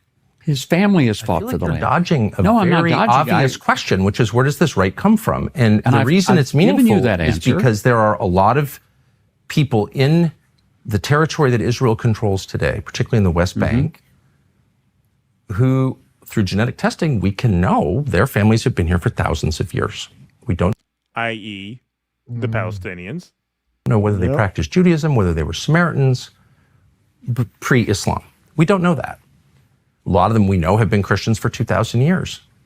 They have less of a right to the land than someone whose ancestors, the only thing we know about them is they lived in Latvia or Poland. They're Eastern European. How does that work? They're Jewish. By what definition?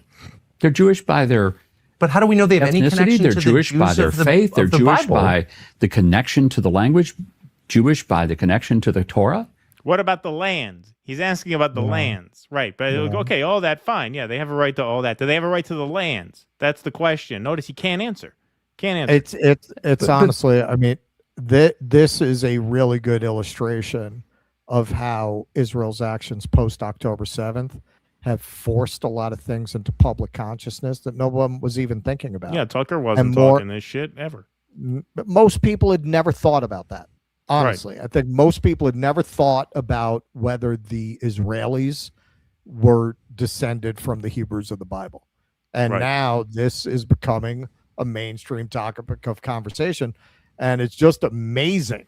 It's amazing to see Tucker Carlson articulate something that is very much discussed among people who are concerned with these issues. But I don't think you've ever seen someone like Tucker Carlson ask someone like Mike Huckabee this specific question that goes to the heart of the whole legitimacy of the Israeli project and the Zionist project.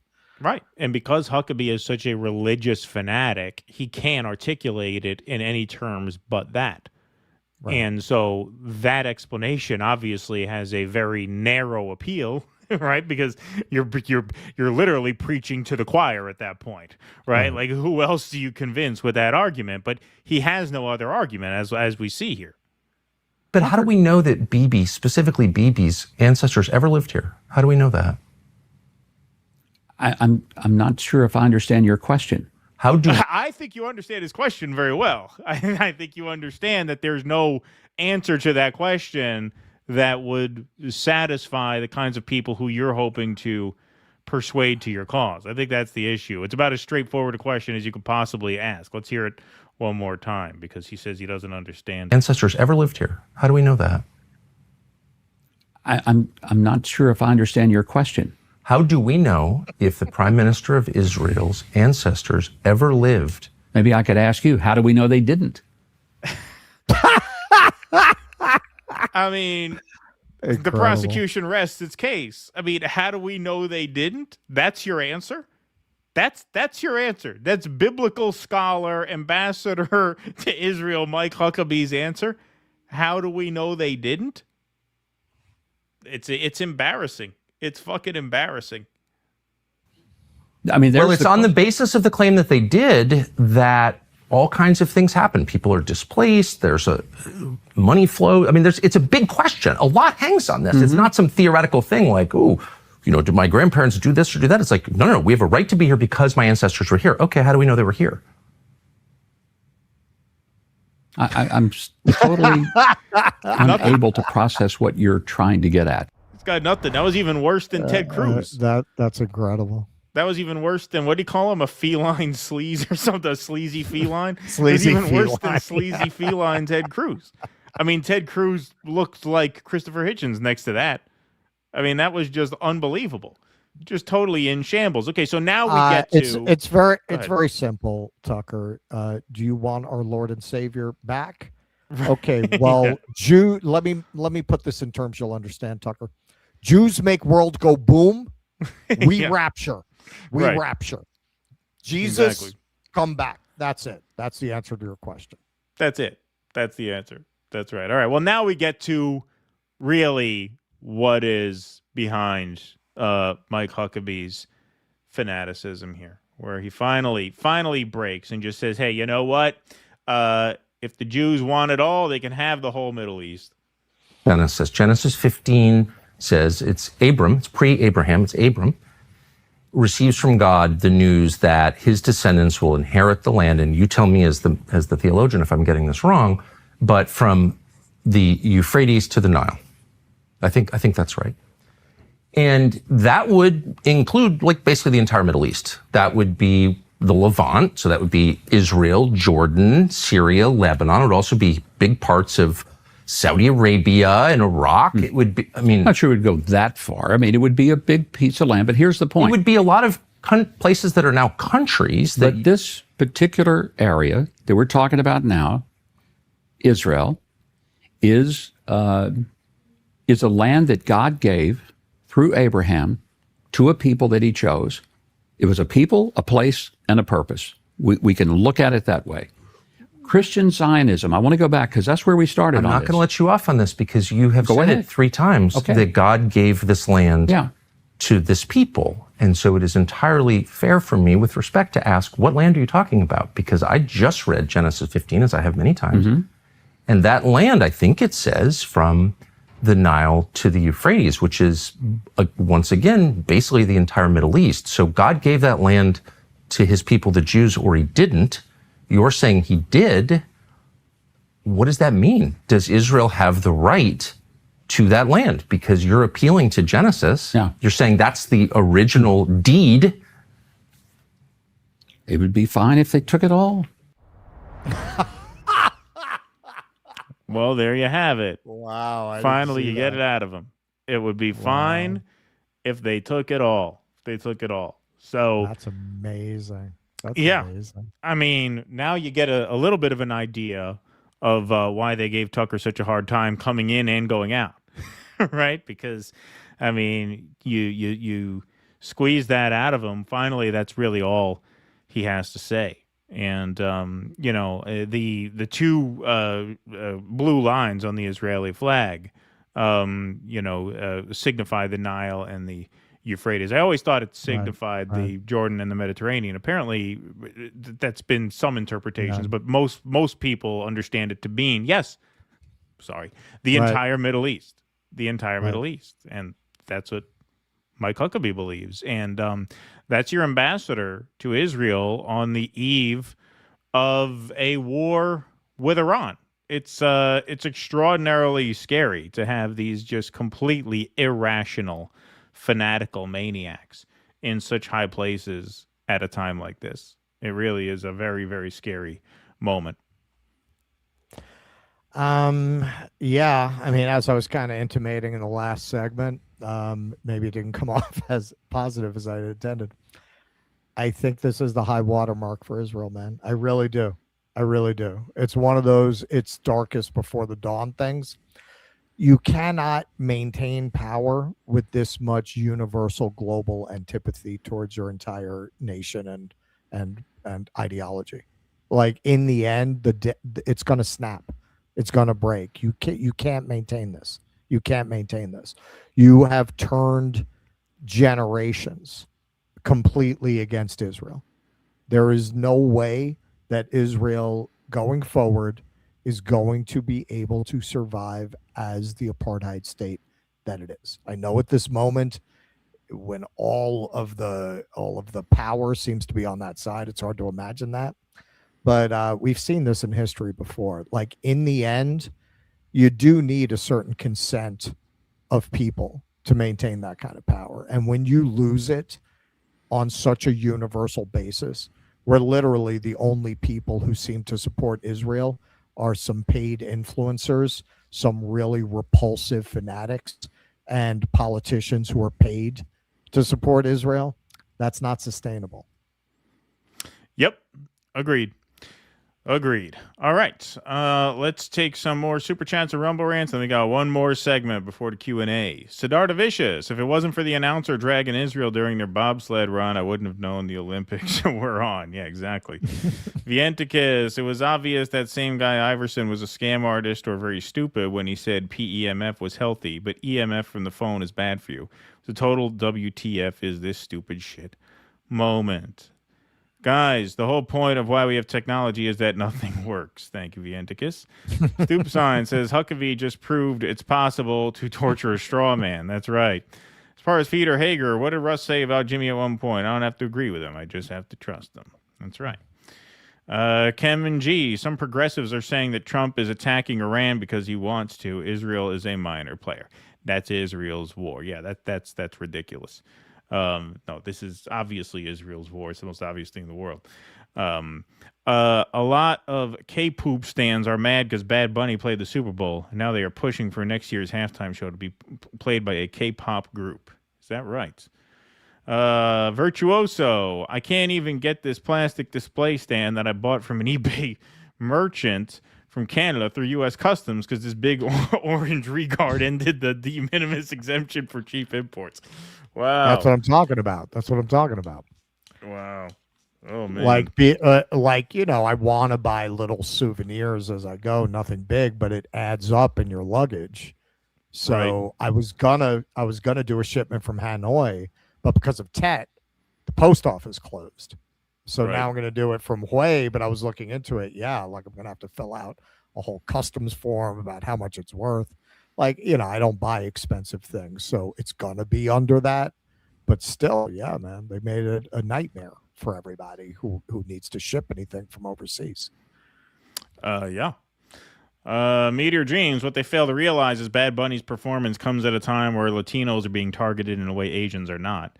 Novellas were worldwide known before K-dramas and without social media. Thank you, Meteor Dreams. All right, we got some super chats over there. We sure do. Nance the Rock. Batya is a known liar, at least since COVID. Well, yeah, well, she's a I didn't even know who she was until like a year ago. Came out of nowhere. Well, she's a perfect example of the anti-woke to Zionist fanatic pipeline, because that was what she was first known for pre-October 7th, was being one of these why I left the left people, basically. Right.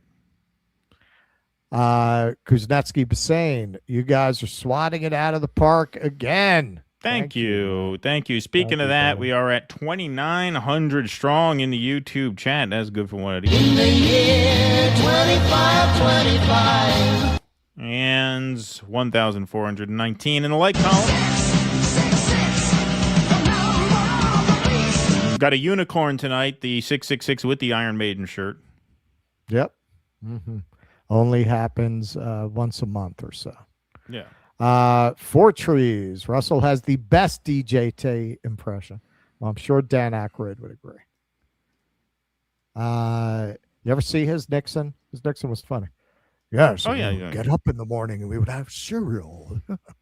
Nance the Rock again. Wow. Nance the Rock again. Go Tucker. Look at you, man. Are you from Revolutionary Change? I don't think I've seen you here in a while. I think I've seen you once or twice before. But yeah, making it rain tonight. Nance the Rock. Nance the Rock bet against the tariffs. Making it rain. Is this one of Lutnick's kids? Yeah, is this one of Lutnick's kids? Russell's Peasant Mind. Keaton, you should have Sabby on your music show. Yeah, she's That'd be fun. Person, right? That would be fun. I might have you on Russ on the Road when I'm in China. I might have you come over because I will stream from China on that channel.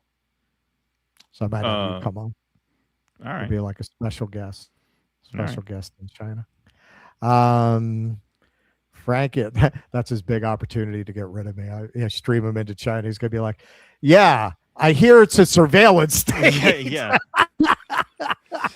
Weren't you just saying that, Russ? Isn't that a Uyghur hanging from the ceiling fan back there? Knock, knock, knock, knock, knock. Yeah. Frankie Checkers, bear with me. I'm not good at this, but I tweeted to ask if you boys were still on Fridays, but I didn't see it anywhere. No, we never streamed on Friday. So we're on Sunday, Tuesday, and Thursday. Yeah, Sundays, Tuesdays, and Thursdays. And this Tuesday night, I don't know if Russ is joining. It might just be me, and maybe I'll grab somebody who wants to have a good time. But we're going to be doing the State of the Union as a member stream this Tuesday night. So we'll be on twice on Tuesday for members. All right. All right. Very cool. All right, folks, we got one more segment on the evening tonight. All right. So friend of show, Les Wexner, had a deposition vis-a-vis his relationship with Epstein. This video recently surfaced here. And as you could see, his lawyer here having a hard time keeping him in accordance with the standard procedure when you're being deposed is volunteer as little information as possible. So we're gonna kind of skip around this video a little bit since it is quite long and meandering, which is the exact thing you're not supposed to be if you're being deposed. But here's some funny highlights from this. Giving you a long answer, but to understand in context. Because if I just say yes or no, you won't understand it. And I really want this whole group to understand it. And I never would have guessed I was being conned. Never, ever. The deceit was so subtle. Yes, I know. Answer the question. Yeah. Okay.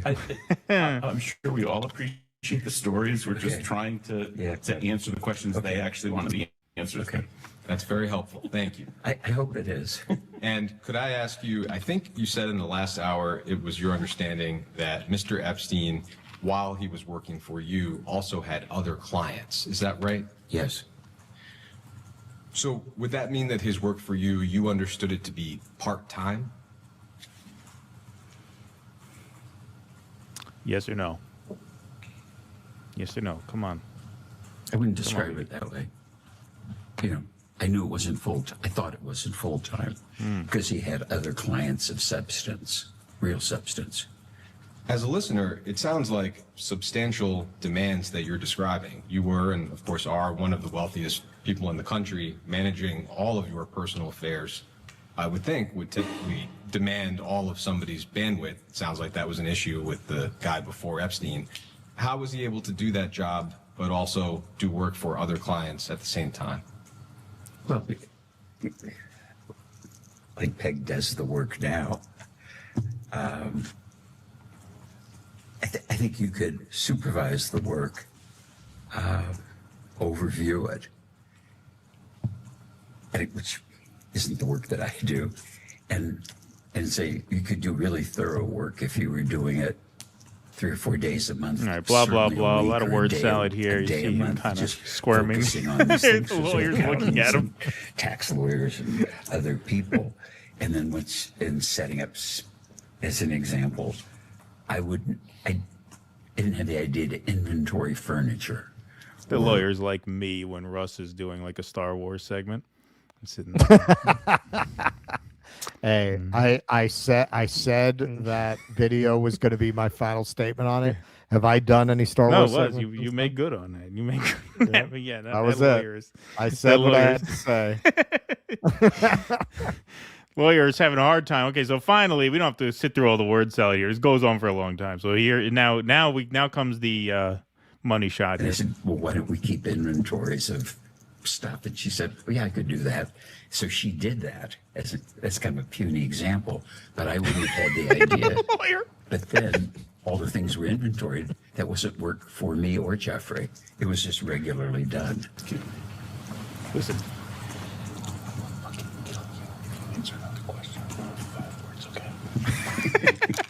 Did you hear that? He says, I will fucking kill you if you answer a question with more than 5 words, okay?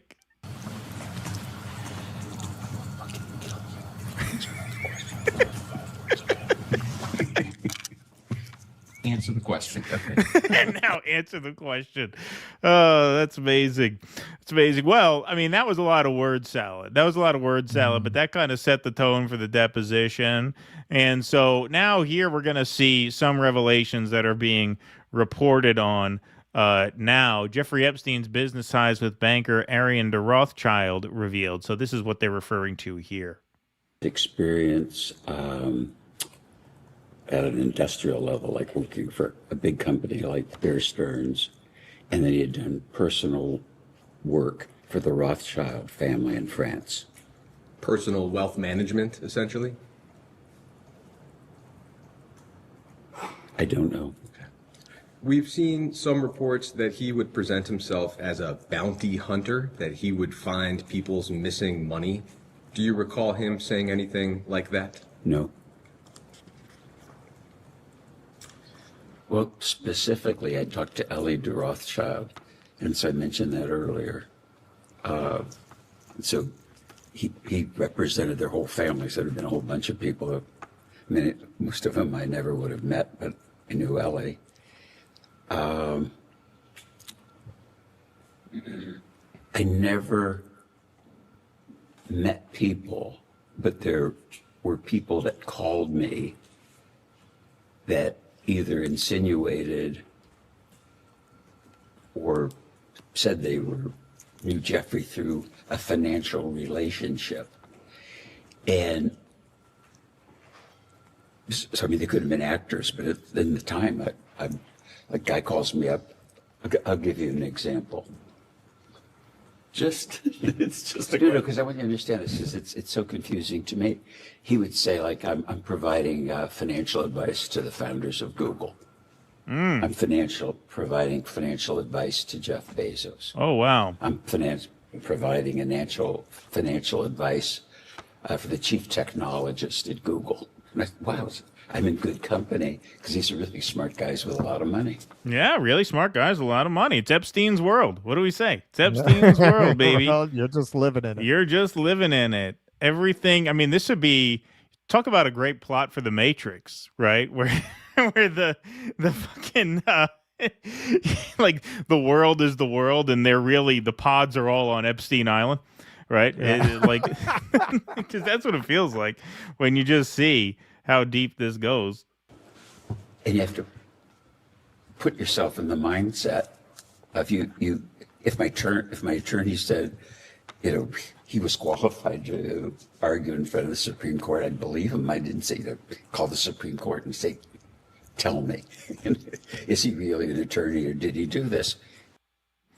So yeah, once again, Jeffrey Epstein's business ties with banker Arian de Rothschild revealed. Can you believe this bullshit? On September 16th, 2015, Arian de Rothschild expressed her annoyance to Jeffrey Epstein in an English language email that reflected the informal relationship between the two correspondents. To her American friend, the French-German head of the Swiss banking group, Edmond de Rothschild, forwarded a message from Jacob Rothschild of the British branch of the financial dynasty. Epstein asked her to call him, stepping in as a mediator in the conflict that then pitted Arian de Rothschild in Geneva against a rival and another family member, David de Rothschild, based in Paris. Speaking of Paris, by the way, notice we're reading from a French magazine. There's very little reporting on this in the American press. You really have to go elsewhere to find extensive articles about these Rothschilds' revelations in the new files. David at the head of his investment bank in France, and Arian, who became the all-powerful leader of the Edmund de Rothschild Group in Switzerland in January 2015, thanks to the support of her husband, Benjamin, who died in 2021, were at war with each other. David provoked Arian's anger when he renamed his firm, Paris Orleans, as Rothschild & Company and began presenting himself as the Rothschild Group. She saw this as a usurpation of the prestigious family name, which could damage her standing with investors and wealthy clients. This battle over the name only ended in 2015 when the two parties reached an agreement. 2018, sorry. When the two parties reached an agreement on how it could be used.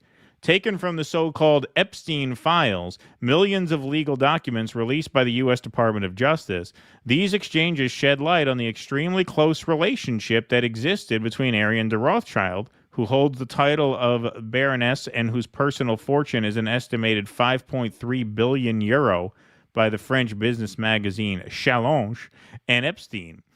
Between the most powerful figures in European private banking and the New York financier, the relationship, both friendly and professional, lasted from 2013 to 2019, ending only with Epstein's arrest in the United States on numerous sex crime charges. Epstein died in prison in August 2019, so they didn't disavow him the way Lutnick did. He's disgusting, right? They were in till the very end.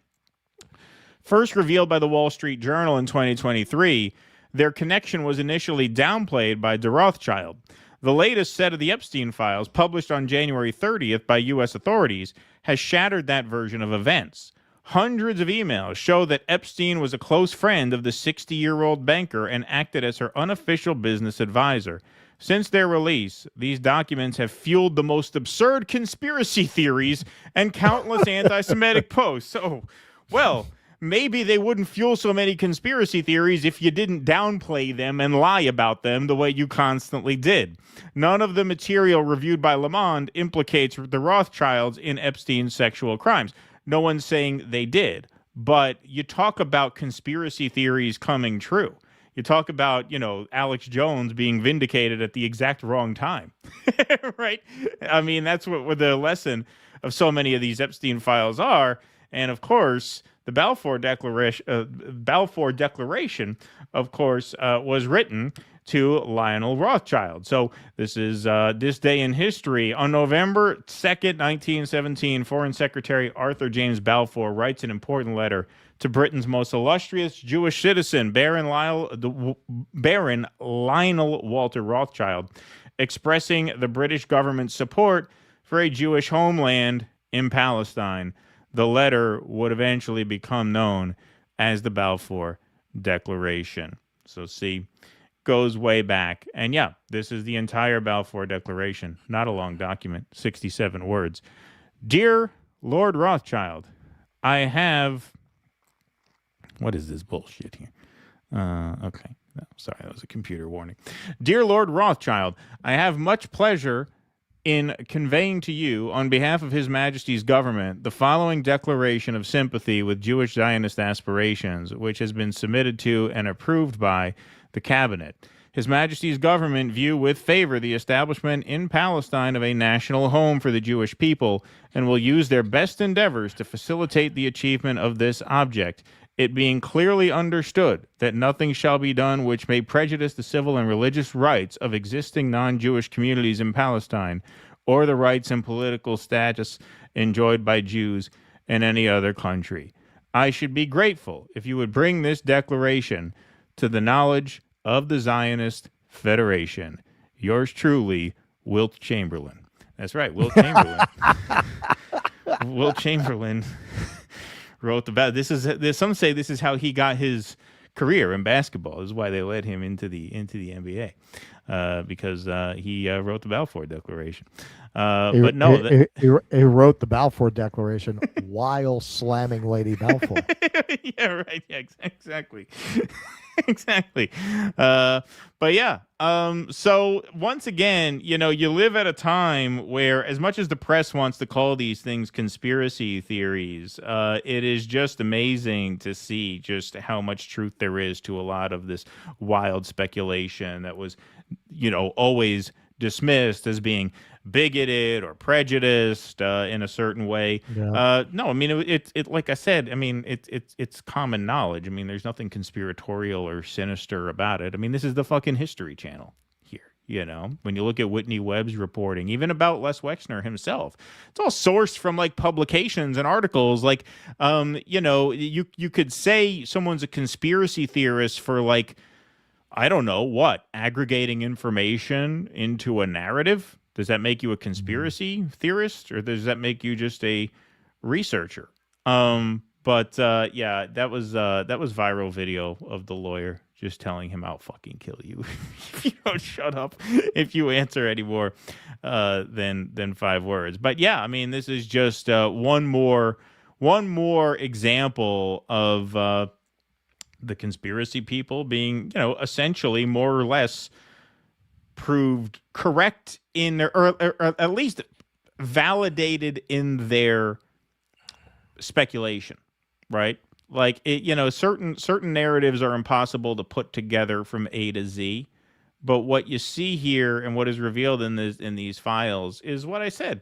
It's Jeffrey Epstein's world. I mean, the Western world is Epstein's world. The higher up you go, the less and less of a problem that people had associating with Jeffrey Epstein. In fact, the more they felt it was in their advantage to do so for some reason that I'm sure has nothing to do with the Rothschilds, and I'm sure that has no connection the further back you go to the founding of the Zionist project. Yeah, Israel is the worst thing to happen to Jews since It's a Wonderful Life. Yeah. There's just destroying the Jewish community and pride in Judaism. Yeah, if you look at the rhetoric increasingly coming out of Zionists, you know, reinforces. I know you told that story on Jimmy's about my grandfather and my cousin bartending, or my cousin, he was bartending, he broke up a fight and he got 20 stitches. My grandfather said, why you're a Jewish boy, why you get involved in this? This is the goyim, let them kill each other. Right. All right, so that point of view, this is the great irony of Zionism. That way of looking at the world is very compatible with a white nationalist view of the world. That is not unlikely allies, even though they've historically been antagonists. They've made common cause. I quote tweeted this. Gad Sad put out a tweet. It just seems so off the beam in context of the moment we're in, where he's doing the, you know, the non-white people are coming for your women and children. He literally wrote a tweet about how it's unbelievable how the West is committing suicide, allowing in these people who are mounting their women and children. At this moment, when you have a whole global network of very Western pedophiles being exposed, this network of elite, almost entirely Western people being exposed, you're really gonna pull the natives are gonna come for your women shit now? They're coming the for your barbarian children. hordes. They're the ones for your coming children. for your children, not the elite. It's really pathetic, but that's what the anti-woke grift very quickly revealed itself as after October 7th. That really it was, you know, the kind of Western supremacy was always a pretty clear strain in it.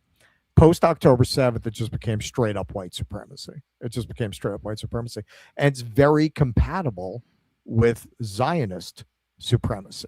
That's why Mike Huckabee can be making common cause with Benjamin Netanyahu, can be making common cause with Douglas Murray, because essentially their vision is that everybody is a barbarian who's not in their club.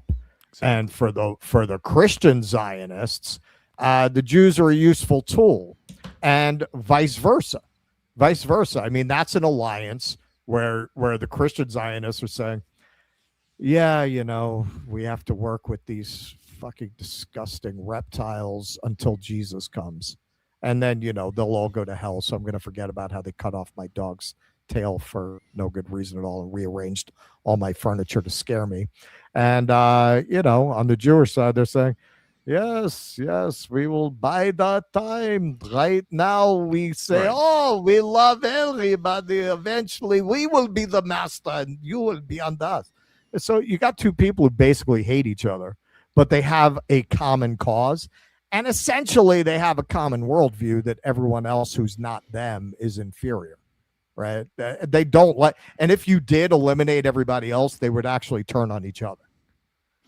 Yeah, it's interesting. I mean, the whole biding their time until Jesus returns. It's just that's a very Jewish end of the bargain. Yeah, we'll stay until when he comes back, we'll go. I mean, don't worry, he'll never come back. Yeah, just to tell them that. Let them. They think he's gonna come back. They let us live here until he come back. He's not coming. We all know he's not coming back. We'll just take more and more land. Don't tell Huckabee. Yes. Oh yeah, he's coming back. Yeah, he's coming back. He left me a message. Yeah, he's coming back. Exactly. It's a great hustle. You think about it. Yeah. Better than the sock business. That was my grandfather's hustle. My grandfather, piled socks. They sold socks at the flea market. Well, he was a street peddler. He was a street peddler, and then when he retired, he needed something more stable, so he had a booth at a flea market where he sold socks every week. But yeah, no, he used to. I told the story. He sold overpriced socks. He would sell socks for way too much money. And the socks were overpriced. I think I told the story. I think I told it on Katie Halper show, because I figured she would like it. No, he sold overpriced socks, and the people would come, and they would say, how much are the socks, and he would tell them the price, and then a lot of people would leave, and my father would say to him, he says, Dad, don't you think we might want to lower the prices because a lot of people seem to be leaving, not buying the socks. He says, well, those people aren't our customers. That was his theory. Whatever, people don't want to pay top dollar for the socks. Enough people will. Our margins will be good. But anyway, that was his hustle. Not as good as he wasn't in real estate. Real estate. That's the big hustle. All right. The Veins. Moonshots isn't my channel. It's one of the biggest tech bro podcasts. They had Elon Musk on. They were saying enjoy the night sky while you can, degrading anyone that was a worker as a couch potato. Thank you, The Veins. Siddhartha Vicious, Huckabee is why I'm pro-choice up to the 300th trimester. Bravo, gents. Another banger of a show. T-Bone. Thank you, T-Bone. Appreciate that. Raven Laz, Greater Israel in its largest interpretation encompasses the Sinai from Egypt, all of Palestine, Lebanon, Syria, Jordan, Saudi Arabia, Iraq, perhaps pretty much all of Kuwait, and small pieces from Turkey and even Iran. Healing Tarzan says if the Israelis really wanted to torture Tucker, they could have forced him to listen to Huckabee play bass. Yeah, sweet home Jerusalem. Here's what worries me, though, Russ. I agree Israel's nearing the end, but they have nukes. The fanatical maniacs are going to set the world on fire before letting their state fail. Scary. No, it's very scary. Maybe. Very, very scary. Freddie X, I'm worried about the markets can remain irrational longer than you can remain solvent framing. My 30 more years above ground won't see the suffering. Wayne. Vienticus Prime, Rothschild's Amalek Nation of Israel, TM. He became Wexner's advisor in 86 and power of attorney in 91 and was swayed by Epstein giving advice to Bezos and Google founders who started Amazon in 95 and Google in 98. Thank you, Yoshish. By the way, funny how Rothschild's even calls it Palestine. Well, yeah, they got the deed. Question, man. Yeah, they got the original deed. Yeah, exactly. I mean, it was Palestine then. It was literally Palestine then. So yeah, they had no choice but to call it that. And that was, 1917. That's 30 years before the founding of the State of Israel. I mean, the Zionist project predates the State of Israel by many, many decades, even going back into the 19th century. Centuries. Yeah. So it wasn't World War II that created Zionism. As World War II was the kind of impetus to realize their goal of that Jewish state. But the ideology predates it by quite a ways. All right. You got some super chats there. And then, by the way, folks, dodissidents.com/rumble to continue the show. Oh, actually, you know what? Before you do that, because Eric, go ahead, read a couple. Sparky, first time I met my girlfriend's mom 30 years ago, she alluded to me treating her daughter well. I replied, I've never hit her with a closed fist. She wasn't amused. Guess I was like, Huckabee. All right, before you I mean, get it's into a- more, I'm let sorry, me it's just. a funny joke. It is a funny joke. Before you get into that, let me just remind you all it's Sunday night, which means tomorrow is a new episode of The Grifter's Bible, which is a novel by El Shabooms and a free weekly series on YouTube with a soundtrack by Monumental Sonic Architecture. Follow the First Electric Church of Jesus Christ as they combine the bleeding edge of black patented neuroscience with the state-of-the-art in Michigan to beat the Great Recession. They sell visions of God to the huddled masses of Deep Ellum, Texas, and the money pours in until the local competition, the police, and the U.S. Navy decide to put a stop to it.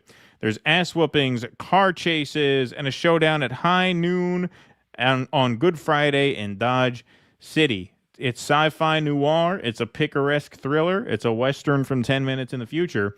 It's The Grifter's Bible, a film series by El Shabooms with a soundtrack by Monumental Sonic Architecture. New episodes are posted every Monday at youtube.com/@El-Shabooms. So please do go and check it out.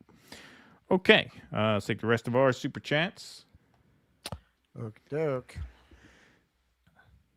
John Olmsted, lost my dream forestry job due to tariffs. This ruling hurts very much. Don't know if I'll ever get the job back either.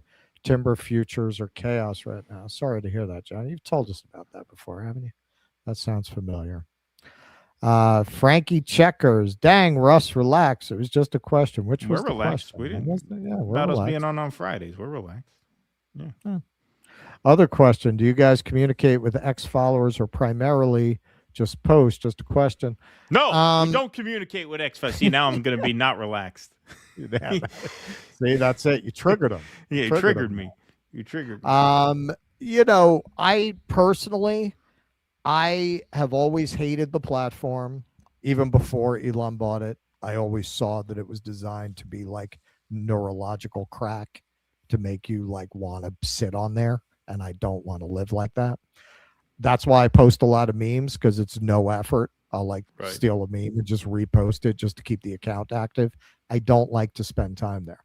So, for example, I have a very nice guy who wants to, who lives in China, who wants to help me out. That guy texted me like 3 weeks ago. I finally saw that and got back to him.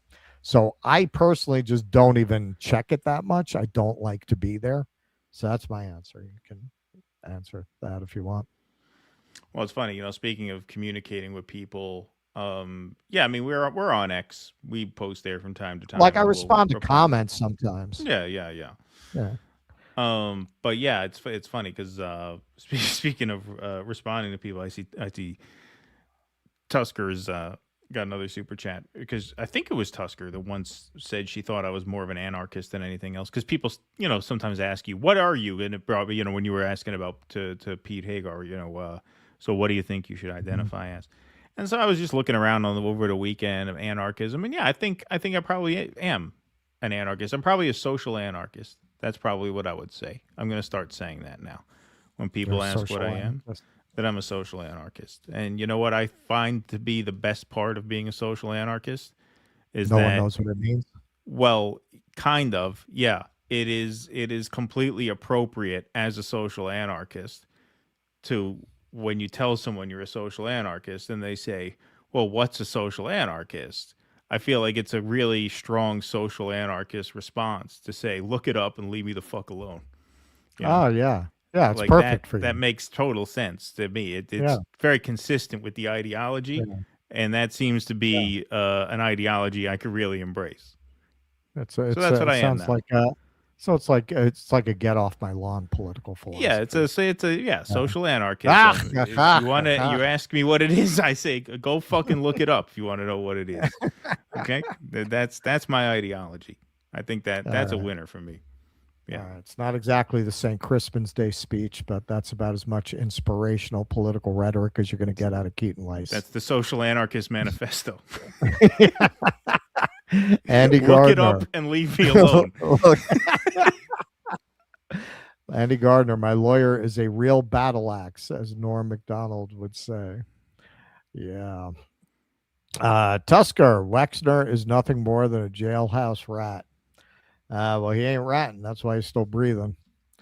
I'm in your head. Look at Lex Wexner in pics. He's neither frail nor addled. He's got history as a predator. He and Jeffrey just like different flavors of victims. Yeah, come on, man. I mean, Zionism tends to be the common thread with these people. I mean, he's a big Zionist. La Senora Chamonix. K-poop is just 90s R&B with rice sprinkled on top.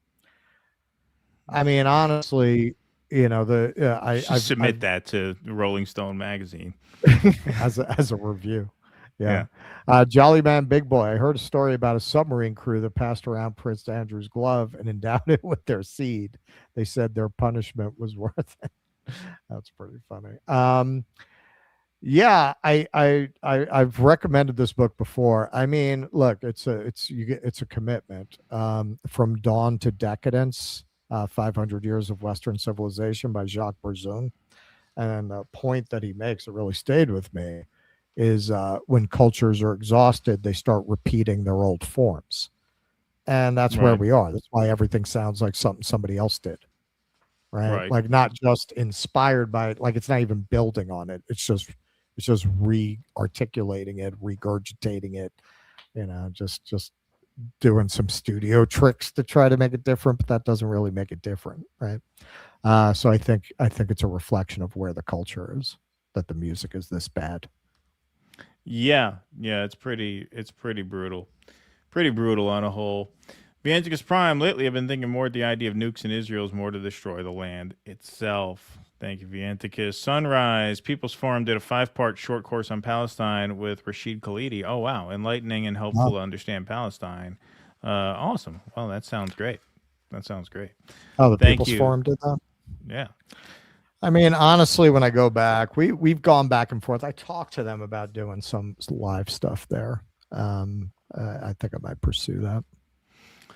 All right. Excellent. All righty, everybody. Well, that is our show. Appreciate that very much. Thanks very much for being here. Thanks to Jake for hanging around in the booth. Where's our link here? Yeah, dudissidents.com/rumble if you want to hang out for the Q&A. All are welcome to watch and hang out in the chat. Patrons, paid substackers, paid locals members are, of course, welcome to call in. There will be a 5-minute intermission. Russ, what's the intermission tonight? Oh, tonight, it's actually kind of serious, man. I got the Palestinian who gave the speech at the Berlinale. Okay. And I've also got a little thing. It's funny, but it's a serious subject about the white genocide in South Africa. Oh, okay. All right. But it's funny. It's like handled in a humorous way.